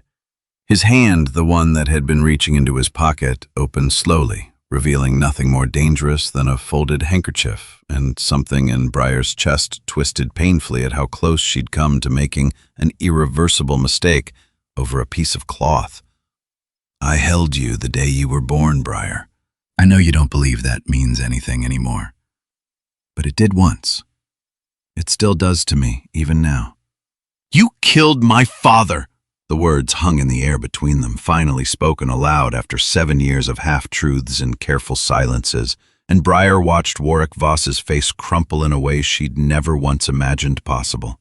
Behind her, she heard her mother's sharp intake of breath, felt Adele step closer, not to intervene, but simply to stand beside her, the way she should have been standing beside her for the last 7 years, instead of 2 years of silence and a locked door between them. "No," he said, voice breaking. "I didn't kill him. I did something so much worse than that, and I have spent every single day since trying to find a way to live with it." Then tell me the truth. All of it, right now. Voss sank slowly into the chair behind him, an old man suddenly looking every year of his age, and for a moment nobody in that room moved, not Tobin, not Adele hovering pale-faced in the doorway, not Elias standing sentry with his hand resting near his own weapon in case this went sideways in the next 60 seconds. One more thing first, Briar said. A name came up in the financial trail. Marisol Reyes. Small transfers, personal, not operational. Who is she? Something flickered across Voss's face, recognition quickly buried. Nobody, he said. A name I invented 11 years ago for exactly this reason. A woman who doesn't exist so that if anyone ever traced my own guilt money, they'd waste months chasing a ghost instead of a man. His eyes dropped, ashamed. I am sorry it frightened you. It was never meant to be found by anyone I actually cared about. Briar let the answer settle, some of the tension in her shoulders easing at having one loose thread finally, mercifully tied off.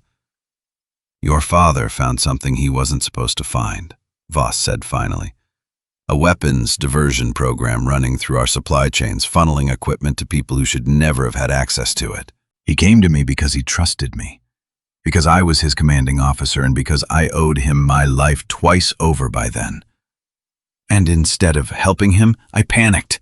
Voss's voice cracked entirely now, an old soldier's composure finally giving way after decades of holding it together.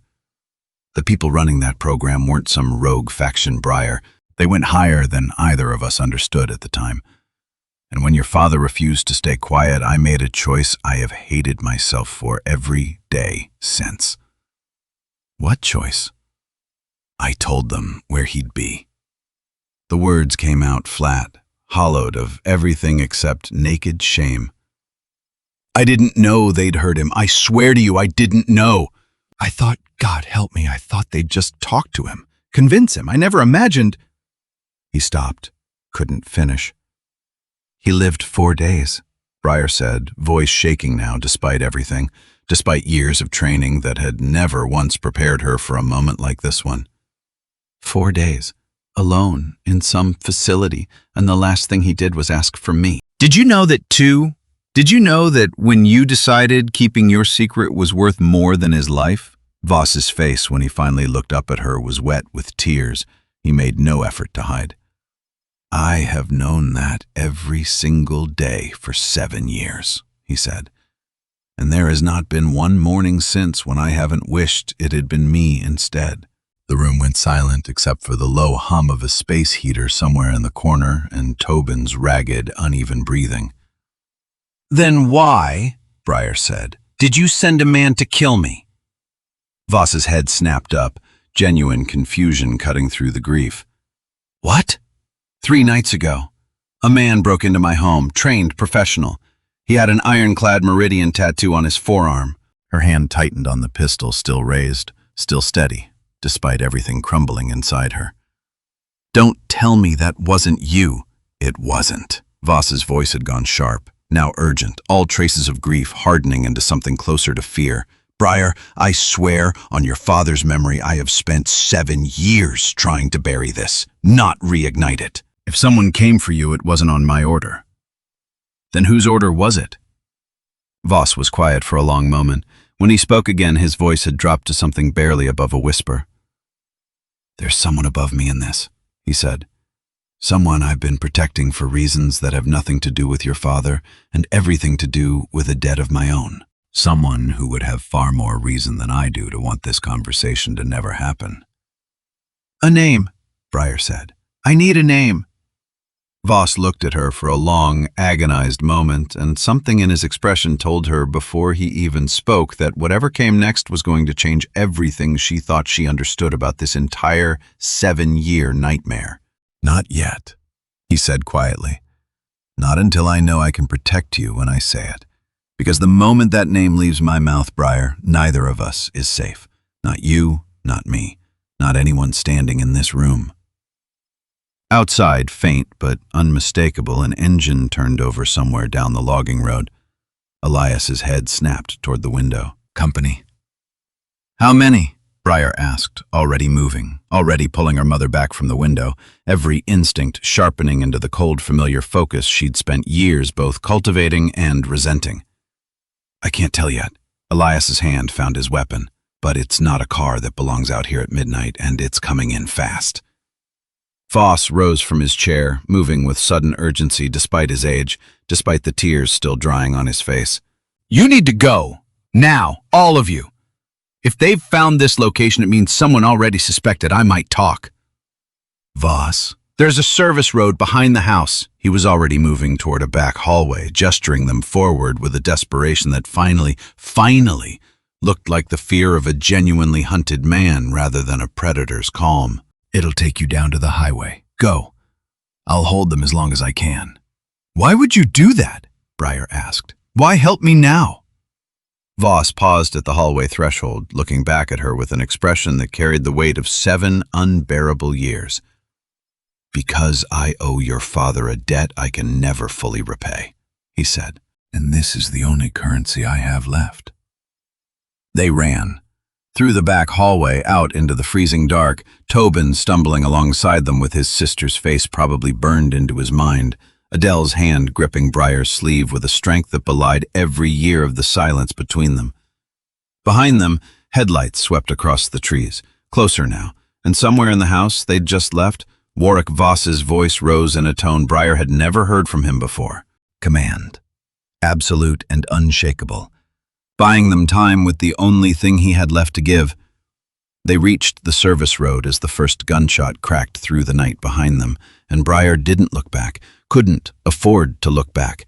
Every cell in her body screaming at her to keep moving, keep her mother moving, keep all of them alive long enough to understand what Warwick Voss had been protecting. And who exactly stood above him in the dark? They made it to Elias's truck with their lungs burning and their hands shaking, Adele half collapsing into the back seat, Tobin white-faced and silent beside her, and as Elias gunned the engine down the service road toward the highway, Briar allowed herself exactly one look back toward the house they'd fled. Flames. Already climbing through the upper windows, orange against the black mountain sky. Whether Voss had set them himself to destroy evidence, or whether the men who'd come for him had done it instead, she would never fully know. What she did know, watching the fire shrink in the side mirror as Elias took the curves too fast down a mountain road, she'd never see the same way again, was that the man who'd once called her Little Bird had just traded whatever was left of his own life for 30 more seconds of hers. Nobody spoke for the first several miles.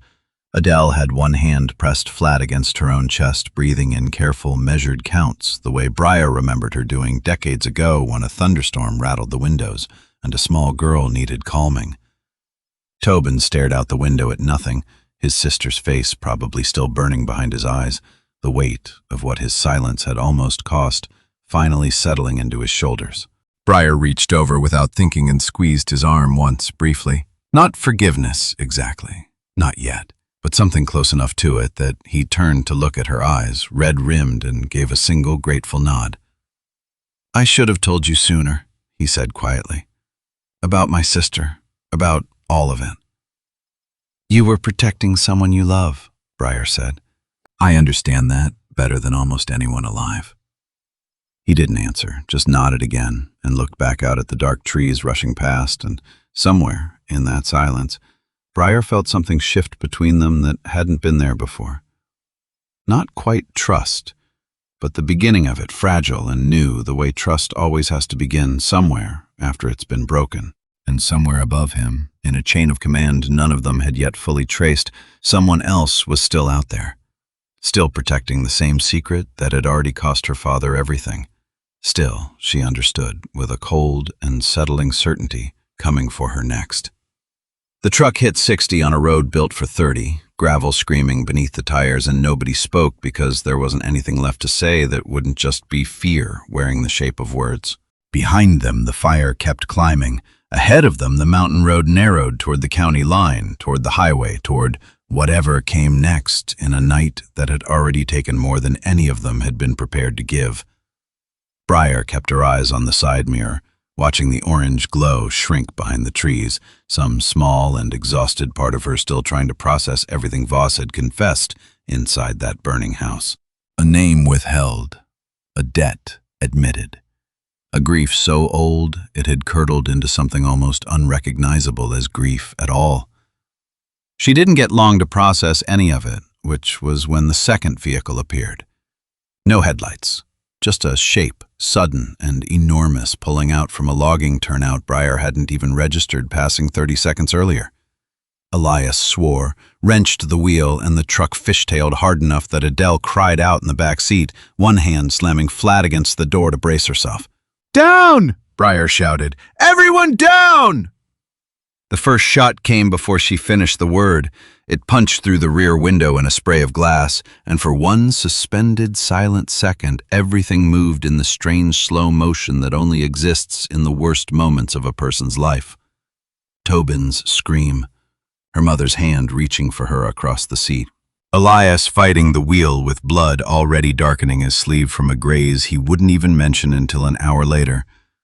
And Briar twisting in her seat, rifle already coming up, some cold and terrible clarity settling over her, the way it always did when the world narrowed down to exactly one thing. Survive. Whatever it costs. Survive. She fired twice through the shattered rear window, heard something behind them lose control, metal shrieking against rock, and for one breath she thought it was over. It wasn't over. Because the truck lurched, because Elias's hands went suddenly slack on the wheel, blood spreading fast and dark down his forearm from a wound she still hadn't fully registered. Because the second vehicle had clipped them harder than she realized, sending the truck skidding toward the guardrail at a speed that made the whole world go white and silent and enormous. Time did something strange in that final second. Stretched thin and slow the way it does only in the moments a person understands on some deep and wordless level that the next few heartbeats might be their last. Briar saw her mother's face pale and terrified in the dashboard light, saw Tobin's hand reaching uselessly for something to hold on to, saw absurdly the pale outline of the moon through the shattering windshield, distant and indifferent to everything happening beneath it. The last thing Briar remembered before the impact swallowed everything was her mother's voice screaming her name, the way her father had once screamed it too, 4 days into a dying man's last fight, alone in a room nobody was ever supposed to know existed. She came back to consciousness in pieces. First cold, metal and asphalt and mountain air sharp enough to cut. Then pain, distant at first, then closer, then everywhere at once, a wave that made her gasp and immediately wish she hadn't. Then light, a flashlight, unsteady, sweeping across her face. She tried to piece together what had happened, the fragments arriving out of order, disconnected, refusing to assemble into anything coherent. The house on fire, the road, the second vehicle, the gunshot, the world going white. She couldn't feel her mother's hand anymore. Couldn't tell if that meant Adele had simply let go or something far worse. Panic tried to surface. She pushed it back down the way she'd been trained to, focusing instead on the small, immediate details that might actually keep her alive in the next 60 seconds. Breathing. In. Out. Slow. "Ma'am?" A voice young, frightened, underneath its professional calm. "Ma'am, can you hear me?" She understood, somewhere in the fog, that this was the moment. The one that would begin the story everyone else would eventually tell about her. The wreck, the blood, the pistol she'd apparently unconsciously never let go of, even through impact and unconsciousness, finger resting flat along the guard, exactly the way 7 years of training had carved into her. "How many?" She whispered the only question that mattered, the only question that had mattered for 3 straight weeks. "How many are still coming?" She didn't hear his answer. The world went dark again before he could give one, sliding away into a silence that would last 4 long days. She woke properly 4 days later. 4 days, the same number that had haunted her for 7 years, and now lying in a hospital bed with tubes taped to the back of her hand and machines counting out her heartbeat in careful mechanical certainty, she understood, with a grief too large and too strange to fully hold, exactly what her father must have felt during his own 4 days. Except she'd survived hers. She lay very still for a long moment before opening her eyes fully, listening to the room around her. The soft beep of monitors, someone's careful breathing nearby, the distant hum of a hospital hallway going about its business, oblivious to the particular war that had brought her here. Adele was asleep in the chair beside the bed, still in the same clothes from that terrible night, hair unwashed, hand resting protectively across Briar's forearm, even in sleep.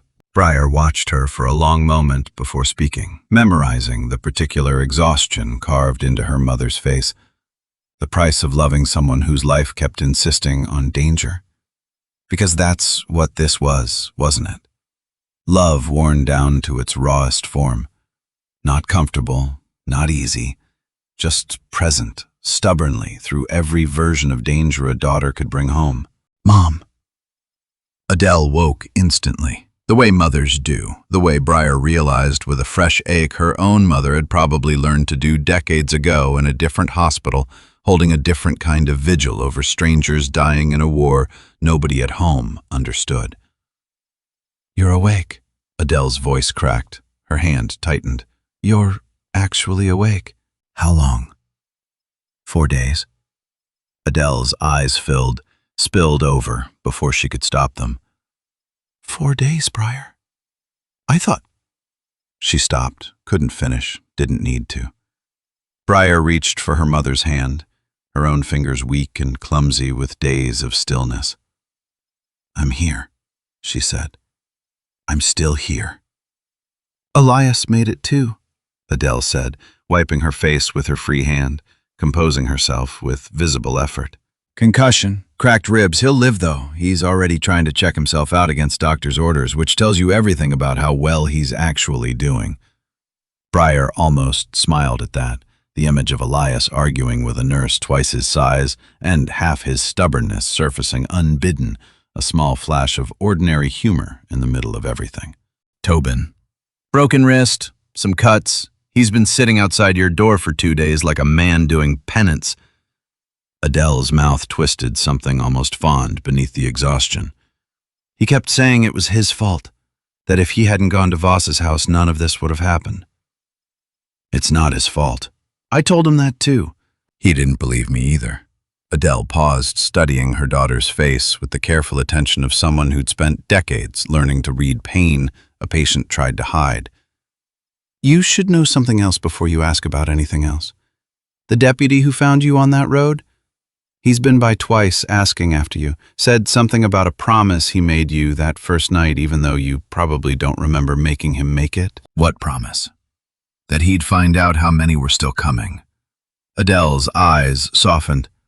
"He seemed to think it mattered to you. Seemed to think you needed someone to actually answer that question honestly instead of just telling you what you wanted to hear."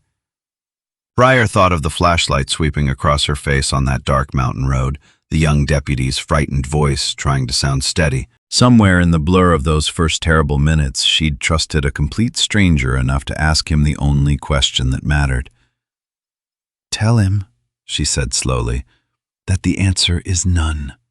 Not anymore. Tell him it's finally over." Briar closed her eyes, absorbing it.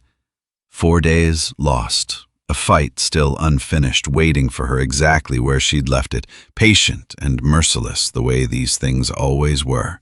"Voss," she said. He's alive." Adele's voice went careful, measured. "Barely. He was pulled from the house before it collapsed completely. He's been asking for you since he woke up, Briar, refusing to talk to anyone else." Briar sat with that for a long moment.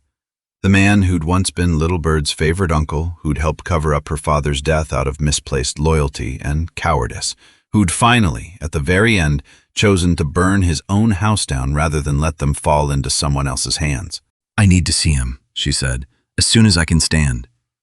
"Briar, he knows the name, Mom. The one he wouldn't give us. I need it." Adele studied her for a long moment, something complicated moving behind her eyes, fear and pride, and an old, exhausted love that had somehow survived 2 years of silence and 4 days of terror. "Then I'm coming with you," she said. No arguments this time. She said it the way she'd apparently once said things to dying strangers in field tents decades ago. The same unshakable, practiced calm Briar was only now beginning to fully recognize in her mother's voice. The sound of a woman who had once been far more than the quiet, careful life she'd built afterward. Voss looked like a man who'd already died once and simply hadn't gotten around to admitting it. Bandages wrapped one side of his face, an IV line snaked into a bruised arm, but his eyes, when Briar wheeled herself into the room 3 days later, still sharp despite everything, found hers immediately. "Little bird." His voice came out rough, scraped raw by smoke and grief. "You're alive." "No thanks to whoever ran us off that road." "That wasn't me." His hand moved weakly against the blanket, an old man's gesture, helpless and urgent at once, as though the mere act of reaching could somehow undo 3 weeks of chaos. "I told you already, I have never once ordered anyone to touch you." "Not then. Not now." "Then who did?" Voss closed his eyes. When he opened them again, something in his expression had shifted, resigned, finally, to the weight of 7 years of silence. She waited, watched the machines beside his bed track out the rhythm of a heart that had somehow survived a burning house, and understood that whatever came next, it would be the last piece of a puzzle she'd been assembling since a phone call 3 weeks ago had cracked her carefully constructed life wide open. "His name is Holt Ravenscroft," he said, finally, the name emerging like something long buried, dragged reluctantly into the light after 7 years underground. "General, retired. Now, though retirement means very little for a man who still controls half the defense contracts in this country. He ran the program your father discovered. I answered to him for 15 years, long before your father ever became part of any of this." Briar's chest tightened. "Why? Why would a man with that much power care about one soldier's questions?" "Because your father wasn't just asking questions." Voss's voice dropped, careful now, deliberate. He'd found proof. Documentation connecting Ravenscroft directly to weapons diverted from official channels into private hands, sold for profit, funneled through contractors nobody was ever supposed to trace back to a general with 3 stars and a spotless record. Your father was 2 weeks from taking that proof outside the chain of command entirely. So Ravenscroft had him killed. Ravenscroft had him detained. Voss's jaw worked, grief and shame twisting together. He wanted the documentation first, wanted to know exactly what your father had and who else knew. That's what those 4 days were, not punishment, extraction. The word landed like a physical blow. Briar sat with it a long moment, feeling the shape of it settle into everything she thought she'd already understood. Not a quick death. Not even a cruel one, exactly, in the way cruelty usually announces itself. Just cold, methodical patience wearing the mask of procedure. "And when he'd gotten what he needed," Briar said slowly, "he let my father die anyway." "Yes." The single syllable hung in the room unbearably heavy, and Briar found herself gripping the arms of her wheelchair hard enough that her knuckles went white. "There's something else," Voss said quietly. "Something I should have told you the moment you walked into my house 3 weeks ago. Something that explains why Ravenscroft still cares, even now 7 years later, enough to send men after his own former protege's daughter." "What?" "Your father didn't just have documents, Briar." Voss's eyes met hers, steady despite the pain evident in every line of his face. He had a name for something new Ravenscroft was building. A name his people had been quietly watching for years, tracking her, training her instincts, everything her grandfather had unknowingly been shaping, long before anyone gave that watching a purpose. Your father found out exactly what that purpose had finally become. Briar went very still. "Yours," Voss said. "They wanted you, Briar. Long before you ever enlisted. Your father spent his last 4 days refusing to confirm whether you'd be willing, whether you even knew the program existed, protecting you with the only leverage he had, left his own silence. He died refusing to hand you over to them. The room seemed to tilt beneath her. 7 years? 7 years of believing her father died protecting classified secrets, protecting his country, protecting some abstract notion of duty and honor. He had actually died protecting her. Specifically, deliberately, with the very last currency he had. "Why?" she whispered. "Why would they want me at all?" "Because you were exactly what they needed," Voss said gently. "Young, brilliant, already trained by 2 generations of soldiers before you even understood what that training meant. A weapon they could shape from childhood instead of recruiting fully formed and risking a conscience that might get in the way." Briar thought of every soup can she'd ever shattered at 400 yards. Every hour her grandfather had spent teaching her patience, precision, control, skills she'd always believed were simply inheritance. They had been cultivation instead. Careful, patient, decades-long cultivation, engineered by men who'd seen a little girl learning to shoot and recognized, long before she ever could, exactly what she might become useful for. She thought of every early morning on that mountain porch, rifle in hand, believing herself entirely, privately, her own. Wondered, with a fresh chill, how many of those quiet years had actually been watched, measured, filed away by someone patient enough to wait a decade for a return on an investment they'd made before she was even old enough to understand what was happening to her. "He saved me," she said quietly. "That whole time, everyone told me he died for his country." "He actually died for me." "He died for both us," said. "I don't think your father ever separated the two in the end. Protecting you was protecting everything he believed his country was supposed to be." Silence settled over the room, heavy and complete. "I need to end this," Briar said finally. "Ravenscroft, all of it. However long it takes, however long I have to spend doing it." Voss reached out weakly and closed his hand around hers. "Then let an old, guilty man help you finish what your father started," he said. "It's the only thing left that might make any of this worth surviving." Briar squeezed his hand once, gently, and felt something loosen in her chest that had been clenched tight since the moment his name first appeared circled in red ink on a folder that had upended everything. Not the full weight of absolution, not yet, but the beginning of it.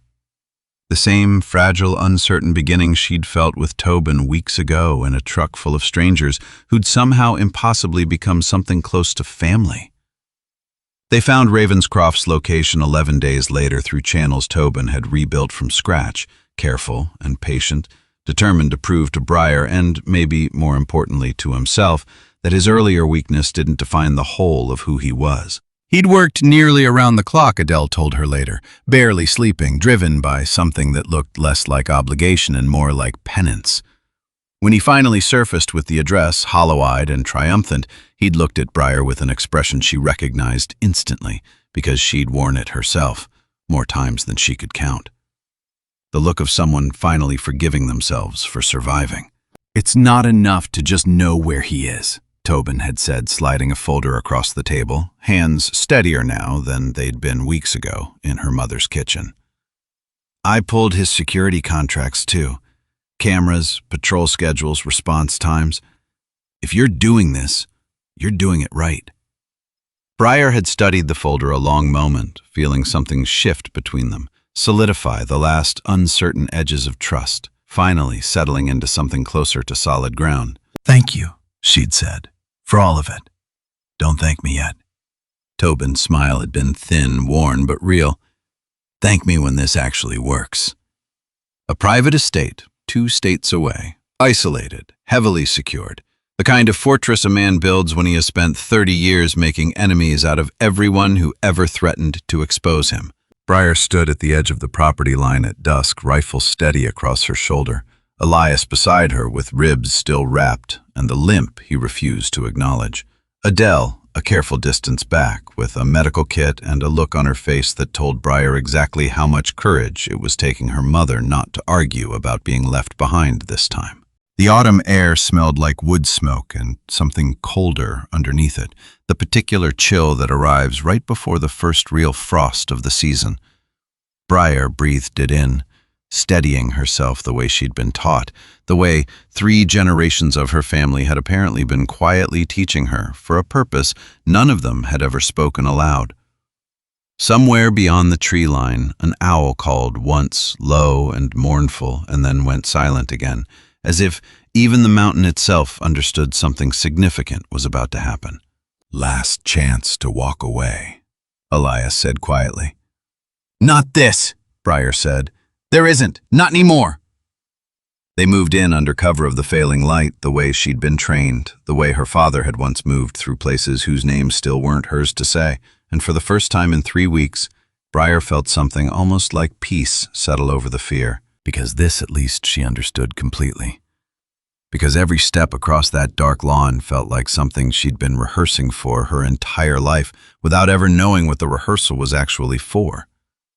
The rifle across her shoulder, the rhythm of her own breathing, controlled, deliberate. Her grandfather's voice, decades old now, still somehow present in the careful placement of every footstep. Which meant this moment, however terrifying, had never truly been unfamiliar. Except it was different this time. Because this time she wasn't fighting for a mission whose purpose she'd never fully understood, following orders handed down from men whose faces she'd never see. This time the reasons were entirely her own. Her father, her mother waiting a careful distance back with steady hands and old training resurfacing exactly when needed. Elias, still limping, still refusing to admit how much pain he carried, walking beside her anyway because loyalty, real loyalty, doesn't wait for convenient timing. So she walked forward, because there was nothing left to hesitate over, because 7 years of grief had finally found its target, and whatever waited for her inside that house, she intended to meet it standing exactly as her father would have wanted her to stand. Steady, unflinching, whole. Ravenscroft was waiting for her in a study lined with medals and photographs, a fire crackling behind him. A man who looked exactly like what 30 years of unchecked power carves into a human face. Not monstrous. Worse. Ordinary. The kind of face that could sit across a dinner table and never once betray the weight of what it had authorized. The room smelled of old leather and expensive cigars. Bookshelves lined floor to ceiling with the kind of volumes meant more for display than reading. Everything about the space had been arranged to project power. Permanence, the unshakable authority of a man who'd never once expected to answer for what he'd built in the shadows. Briar noted the exits without meaning to. 2 doors, 1 window too small to be useful. Old habits refusing to rest even now, even here at the very edge of everything. "Miss Langston." His voice was smooth, unbothered, a man accustomed to controlling every room he entered. "I confess I expected you sooner." "You killed my father." "Your father made a choice." Ravenscroft's eyes didn't waver. "He could have stayed quiet, could have taken the promotion I offered him, the silence I was prepared to reward generously. Instead, he chose principle over pragmatism, and principle, Miss Langston, is a luxury very few men can actually afford." "He chose me," Briar said, "over whatever you were offering him. He died protecting me from becoming exactly what you wanted." Something flickered across Ravenscroft's face. The first genuine emotion she'd seen from him. "You think I'm the villain of this story," he said quietly. "Let me tell you something about villains, Miss Langston. I had a son once. He served 7 years back, same unit as your father, same mission, same impossible choices under fire that nobody back home will ever fully understand." His hand tightened on the arm of his chair. "He died in that operation too, because your father refused an order that might have saved him. An order your father believed was morally wrong." The room went very quiet. "You're lying." "I wish I were." Ravenscroft's composure cracked just slightly, just enough to reveal the grief buried decades deep beneath the power. He reached toward a photograph on the desk beside him, turned it so she could see it. A young man in uniform, smiling, achingly ordinary, the kind of face that belonged in 1,000 family photo albums across the country. His name was Nathaniel. He would have been 34 this year. The diversion program was already old business by the time he died. Your father simply stumbled into machinery that predated him by 15 years. But what I built afterward, in the wreckage of burying my son, was something new. A recruitment initiative layered quietly on top of the old infrastructure. Soldiers who wouldn't hesitate the way your father hesitated. Wouldn't let principle cost lives the way I believe his principle cost my son's. You were meant to be the proof that it could be done differently. Better. Briar's rifle stayed level, steady, despite the roar of confusion and grief tightening in her chest. She looked at the photograph, at the young man's easy, unguarded smile, so painfully similar to the way her own father used to smile in the photographs she still kept. 2 fathers, 2 lost children, 2 entirely different responses to the exact same unbearable grief. So this was never really about weapons diversion, she said slowly. It was revenge, dressed up as strategy. It was survival, Ravenscroft said. The only kind I had left after I buried my only child because a good man made a hard choice I've spent 7 years unable to forgive. For one long, terrible moment, Briar understood him completely. Understood the particular madness of grief that curdles into control the way loss can convince even a reasonable man that power is the only thing standing between himself and unbearable helplessness.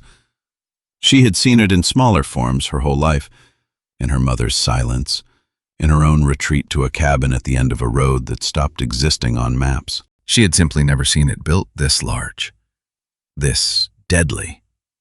"I'm sorry about your son," she said, and meant it, even now, even with a rifle in her hands and 7 years of grief still raw in her chest, because grief, she was learning, could exist for an enemy just as easily as it existed for a father she'd never truly stopped mourning. "I truly am. But grief doesn't give you the right to decide who else has to die because of it. Doesn't it?" Ravenscroft's voice had gone quiet, almost pleading. "What would you have done, Miss Langston, if it had been your child instead of your father? If you'd buried a son at 27 and spent every day since wondering what you could have controlled differently to keep him alive?" "I don't know," Briar admitted. "But I know what my father would have told you, that the moment you start deciding other people's lives are acceptable losses for your own peace, you've already lost the thing you were trying to protect in the first place." "You're going to put the rifle down," Ravenscroft said quietly, straightening the vulnerability, sliding back beneath 30 years of practiced control, his voice regaining the smooth, commanding cadence of a man used to having the final word in every room he entered. "And you're going to let this end quietly the way it should have ended 7 years ago, and in exchange I will finally leave you and everyone you love alone? That's the only offer I'm prepared to make." "And if I don't?" "Then we both know exactly how good you are, Miss Langston. But I'd remind you that killing me here tonight accomplishes nothing except making you exactly what your father died refusing to become." Briar's finger rested against the trigger guard. Not the trigger, the guard. The same discipline that had once made a deputy's hands shake on a dark mountain road, still holding even now, even here, even with 7 years of grief screaming for release. She thought of her father. 4 days alone protecting her with silence. She thought of Voss, weeping in a hospital bed, finally choosing truth over 30 years of cowardice. She thought of her mother learning slowly to stand beside her again instead of behind a locked door, decades of buried strength resurfacing exactly when the world demanded it most. "I'm not going to kill you," she said finally, "but I'm not going to let this stay buried either."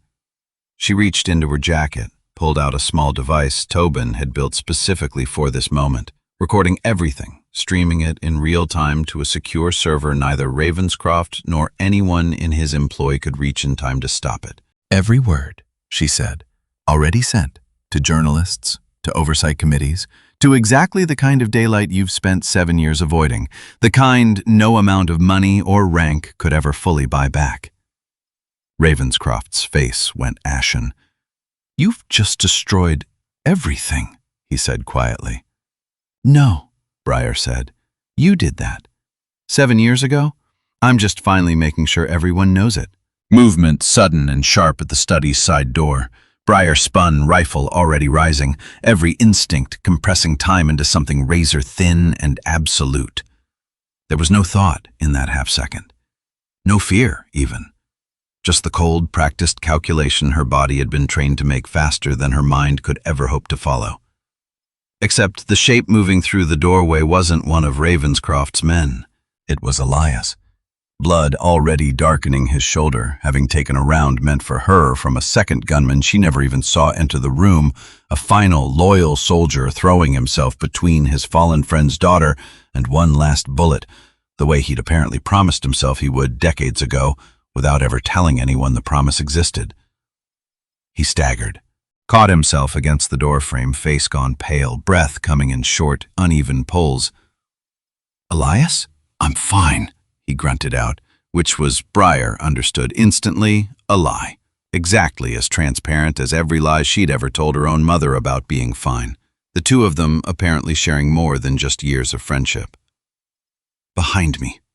Watch behind me." The second gunman stepped fully into view, weapon rising for a follow-up shot, and for one suspended, terrible heartbeat, Briar understood she wasn't going to make it in time.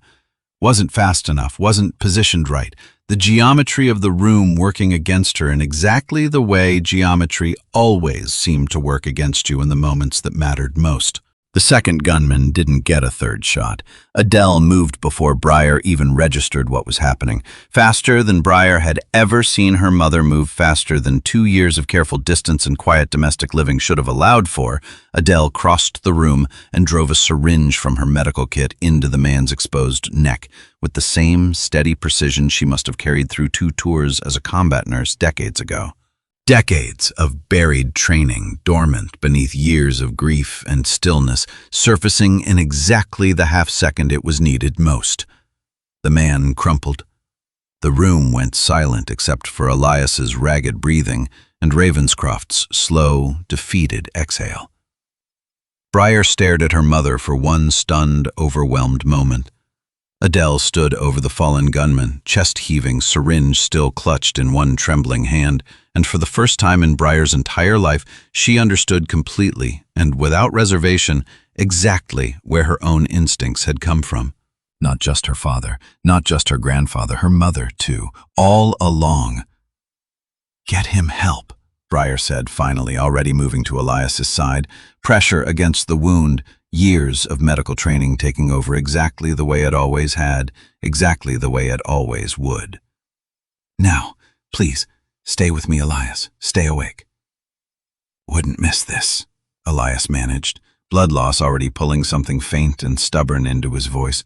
"Your father would never let me hear the end of it if I bled out on the one night that actually mattered." Despite everything, despite the blood and the danger and 7 years of grief crashing down all at once, Briar found herself almost laughing, a broken, disbelieving sound that carried more relief than humor. "He'd tell you to stop being dramatic and let the paramedics do their job," she said. "There," Elias whispered. "Fair enough." They got him stable, barely. The ambulance arrived 19 minutes later, and by the time federal agents swept through Ravenscroft's estate an hour after that, the general himself sat handcuffed in his own study, the fire still crackling behind him, the recording already circulating, faster than any lawyer he could hire would ever manage to contain. It wasn't a clean ending. Nothing about this had ever been clean. But it was finally an honest one. The story broke across every major network within 48 hours. Retired General Holt Ravenscroft, decorated, respected, a man whose face had once graced recruitment posters and congressional hearings alike, indicted on charges that would take federal prosecutors months to fully untangle. Weapons diversion, obstruction, conspiracy stretching back further than anyone outside a very small circle had ever suspected. Warwick Voss testified against him from a hospital bed 3 states away, his voice weak but unwavering, finally telling the truth he'd been too afraid to speak aloud for 7 long years. He would face his own consequences, eventually, obstruction charges of his own, a debt of accountability he'd insisted on paying rather than hiding from any longer. Refusing the plea deal his lawyers pushed on him because he told Briar, quietly over the phone, an old man who'd finally found his conscience again didn't get to negotiate his way out of using it. In the quiet space between his confession and his sentencing, he wrote Briar a letter she kept folded in her jacket pocket for weeks afterward, unable to decide whether reading it again made the grief better or worse. "I am sorry does not undo what I allowed to happen to your father," he'd written, in handwriting that trembled with more than just his age. "But you deserved to hear it plainly from the man who owed you the truth longest. Your father was the best of us. I only wish I had been brave enough 7 years ago to be even half the man he was. I think somewhere underneath all my cowardice, I always knew this day would come. Perhaps some part of me is even grateful it finally has. Take care of your mother, little bird, and take care of yourself. You have earned, after everything, the chance to simply rest." She read it 3 times that first night, sitting alone on her porch with the mountains gone dark around her, and found herself unexpectedly weeping for a man who had helped destroy her family and had also, in the very end, helped save what was left of it. Grief, she was learning, rarely arrived in tidy, single shapes. Sometimes it came wearing forgiveness's clothes. Sometimes it simply sat beside you in the dark, refusing to explain itself at all. Tobin's sister received a new diagnosis 2 weeks later, one that came with an actual treatment plan instead of a slow, uncertain decline, funded quietly by an anonymous donation that Tobin never quite managed to trace back to its source, though Briar had a fairly good idea whose careful, deliberate generosity was behind it. He showed up at the cabin one afternoon in early November, awkward as ever, carrying a 6-pack he clearly hadn't known whether to bring. She watched him climb out of his car from the kitchen window, hesitating at the bottom of her porch steps like a man unsure whether he'd actually earned the right to knock. She opened the door before he had to decide. "I got a job," he told her, standing on her porch, and the cold breath fogging in the air between them. "Cybersecurity firm, legitimate. Nothing classified, nothing complicated, just me finally doing something simple for a while." "Good," Briar said, and meant it completely. "You've earned simple." "I wanted to thank you," he said, "for not giving up on me, even when I gave you every reason to." He shifted his weight, looked out toward the tree line instead of at her the way people do when a thing matters too much to say while making eye contact. "My sister's doing better. First time in 2 years the doctors have used the word improving instead of managing." "I'm glad," Briar said, and felt a small unexpected warmth spread through her at the news. Gladness, for a stranger who'd become somewhere along this impossible 3 weeks something closer to family. Briar thought of the man in her kitchen weeks ago, the fire on that mountainside, the particular fragile trust that had grown unexpectedly out of all of it. "We were both just trying to protect the people we loved," she said. "That's not something that needs thanking. That's just what family does, even the family you find by accident." He'd smiled at that, small and grateful, and left the 6-pack on her porch rail before driving back down the mountain toward whatever ordinary life he was finally allowed to have. She watched his taillights disappear around the bend, feeling for the first time and longer than she could easily remember the particular quiet satisfaction of having actually helped someone survive something, instead of simply surviving it herself. 3 weeks later, Briar stood at her father's grave for the first time in over a year, autumn light slanting gold and low across ridge-lined cemetery. Her mother beside her, Elias a respectful distance back, arm still bound tight in a sling, moving with the careful stiffness of a man whose ribs hadn't quite forgiven him yet for the crash, let alone the bullet that came after it, still insisting he'd be back to full strength within the month. The cemetery was quiet at this hour, just past the visiting families and before the caretakers came through for evening rounds, empty enough that Briar could hear the wind moving through the pines overhead, empty enough that grief could finally take up as much room as it needed without an audience. The headstone read exactly what it always had: name, rank, dates. Nothing about the 4 days nobody had known to grieve, nothing about the daughter he'd died protecting with nothing but silence and love and 7 years of a truth he never got to tell her himself. Briar had brought flowers this time, something she hadn't done in years, hadn't been able to do because flowers felt like acceptance, and acceptance had always felt somehow like giving up the anger that had kept her moving forward. She laid them against the base of the stone, now feeling the old, familiar tightness finally, quietly begin to unclench. "I used to come here angry," Adele said quietly, staring at her husband's name. "Angry that he chose duty over us. I understand now that duty and us were never actually separate things, not for him." "I was angry too," Briar admitted. "For different reasons, I think. Angry that he left. Angry that I never got the chance to ask him why. Angry that I built my whole life trying to become someone he'd be proud of without ever really understanding what that meant. And now?"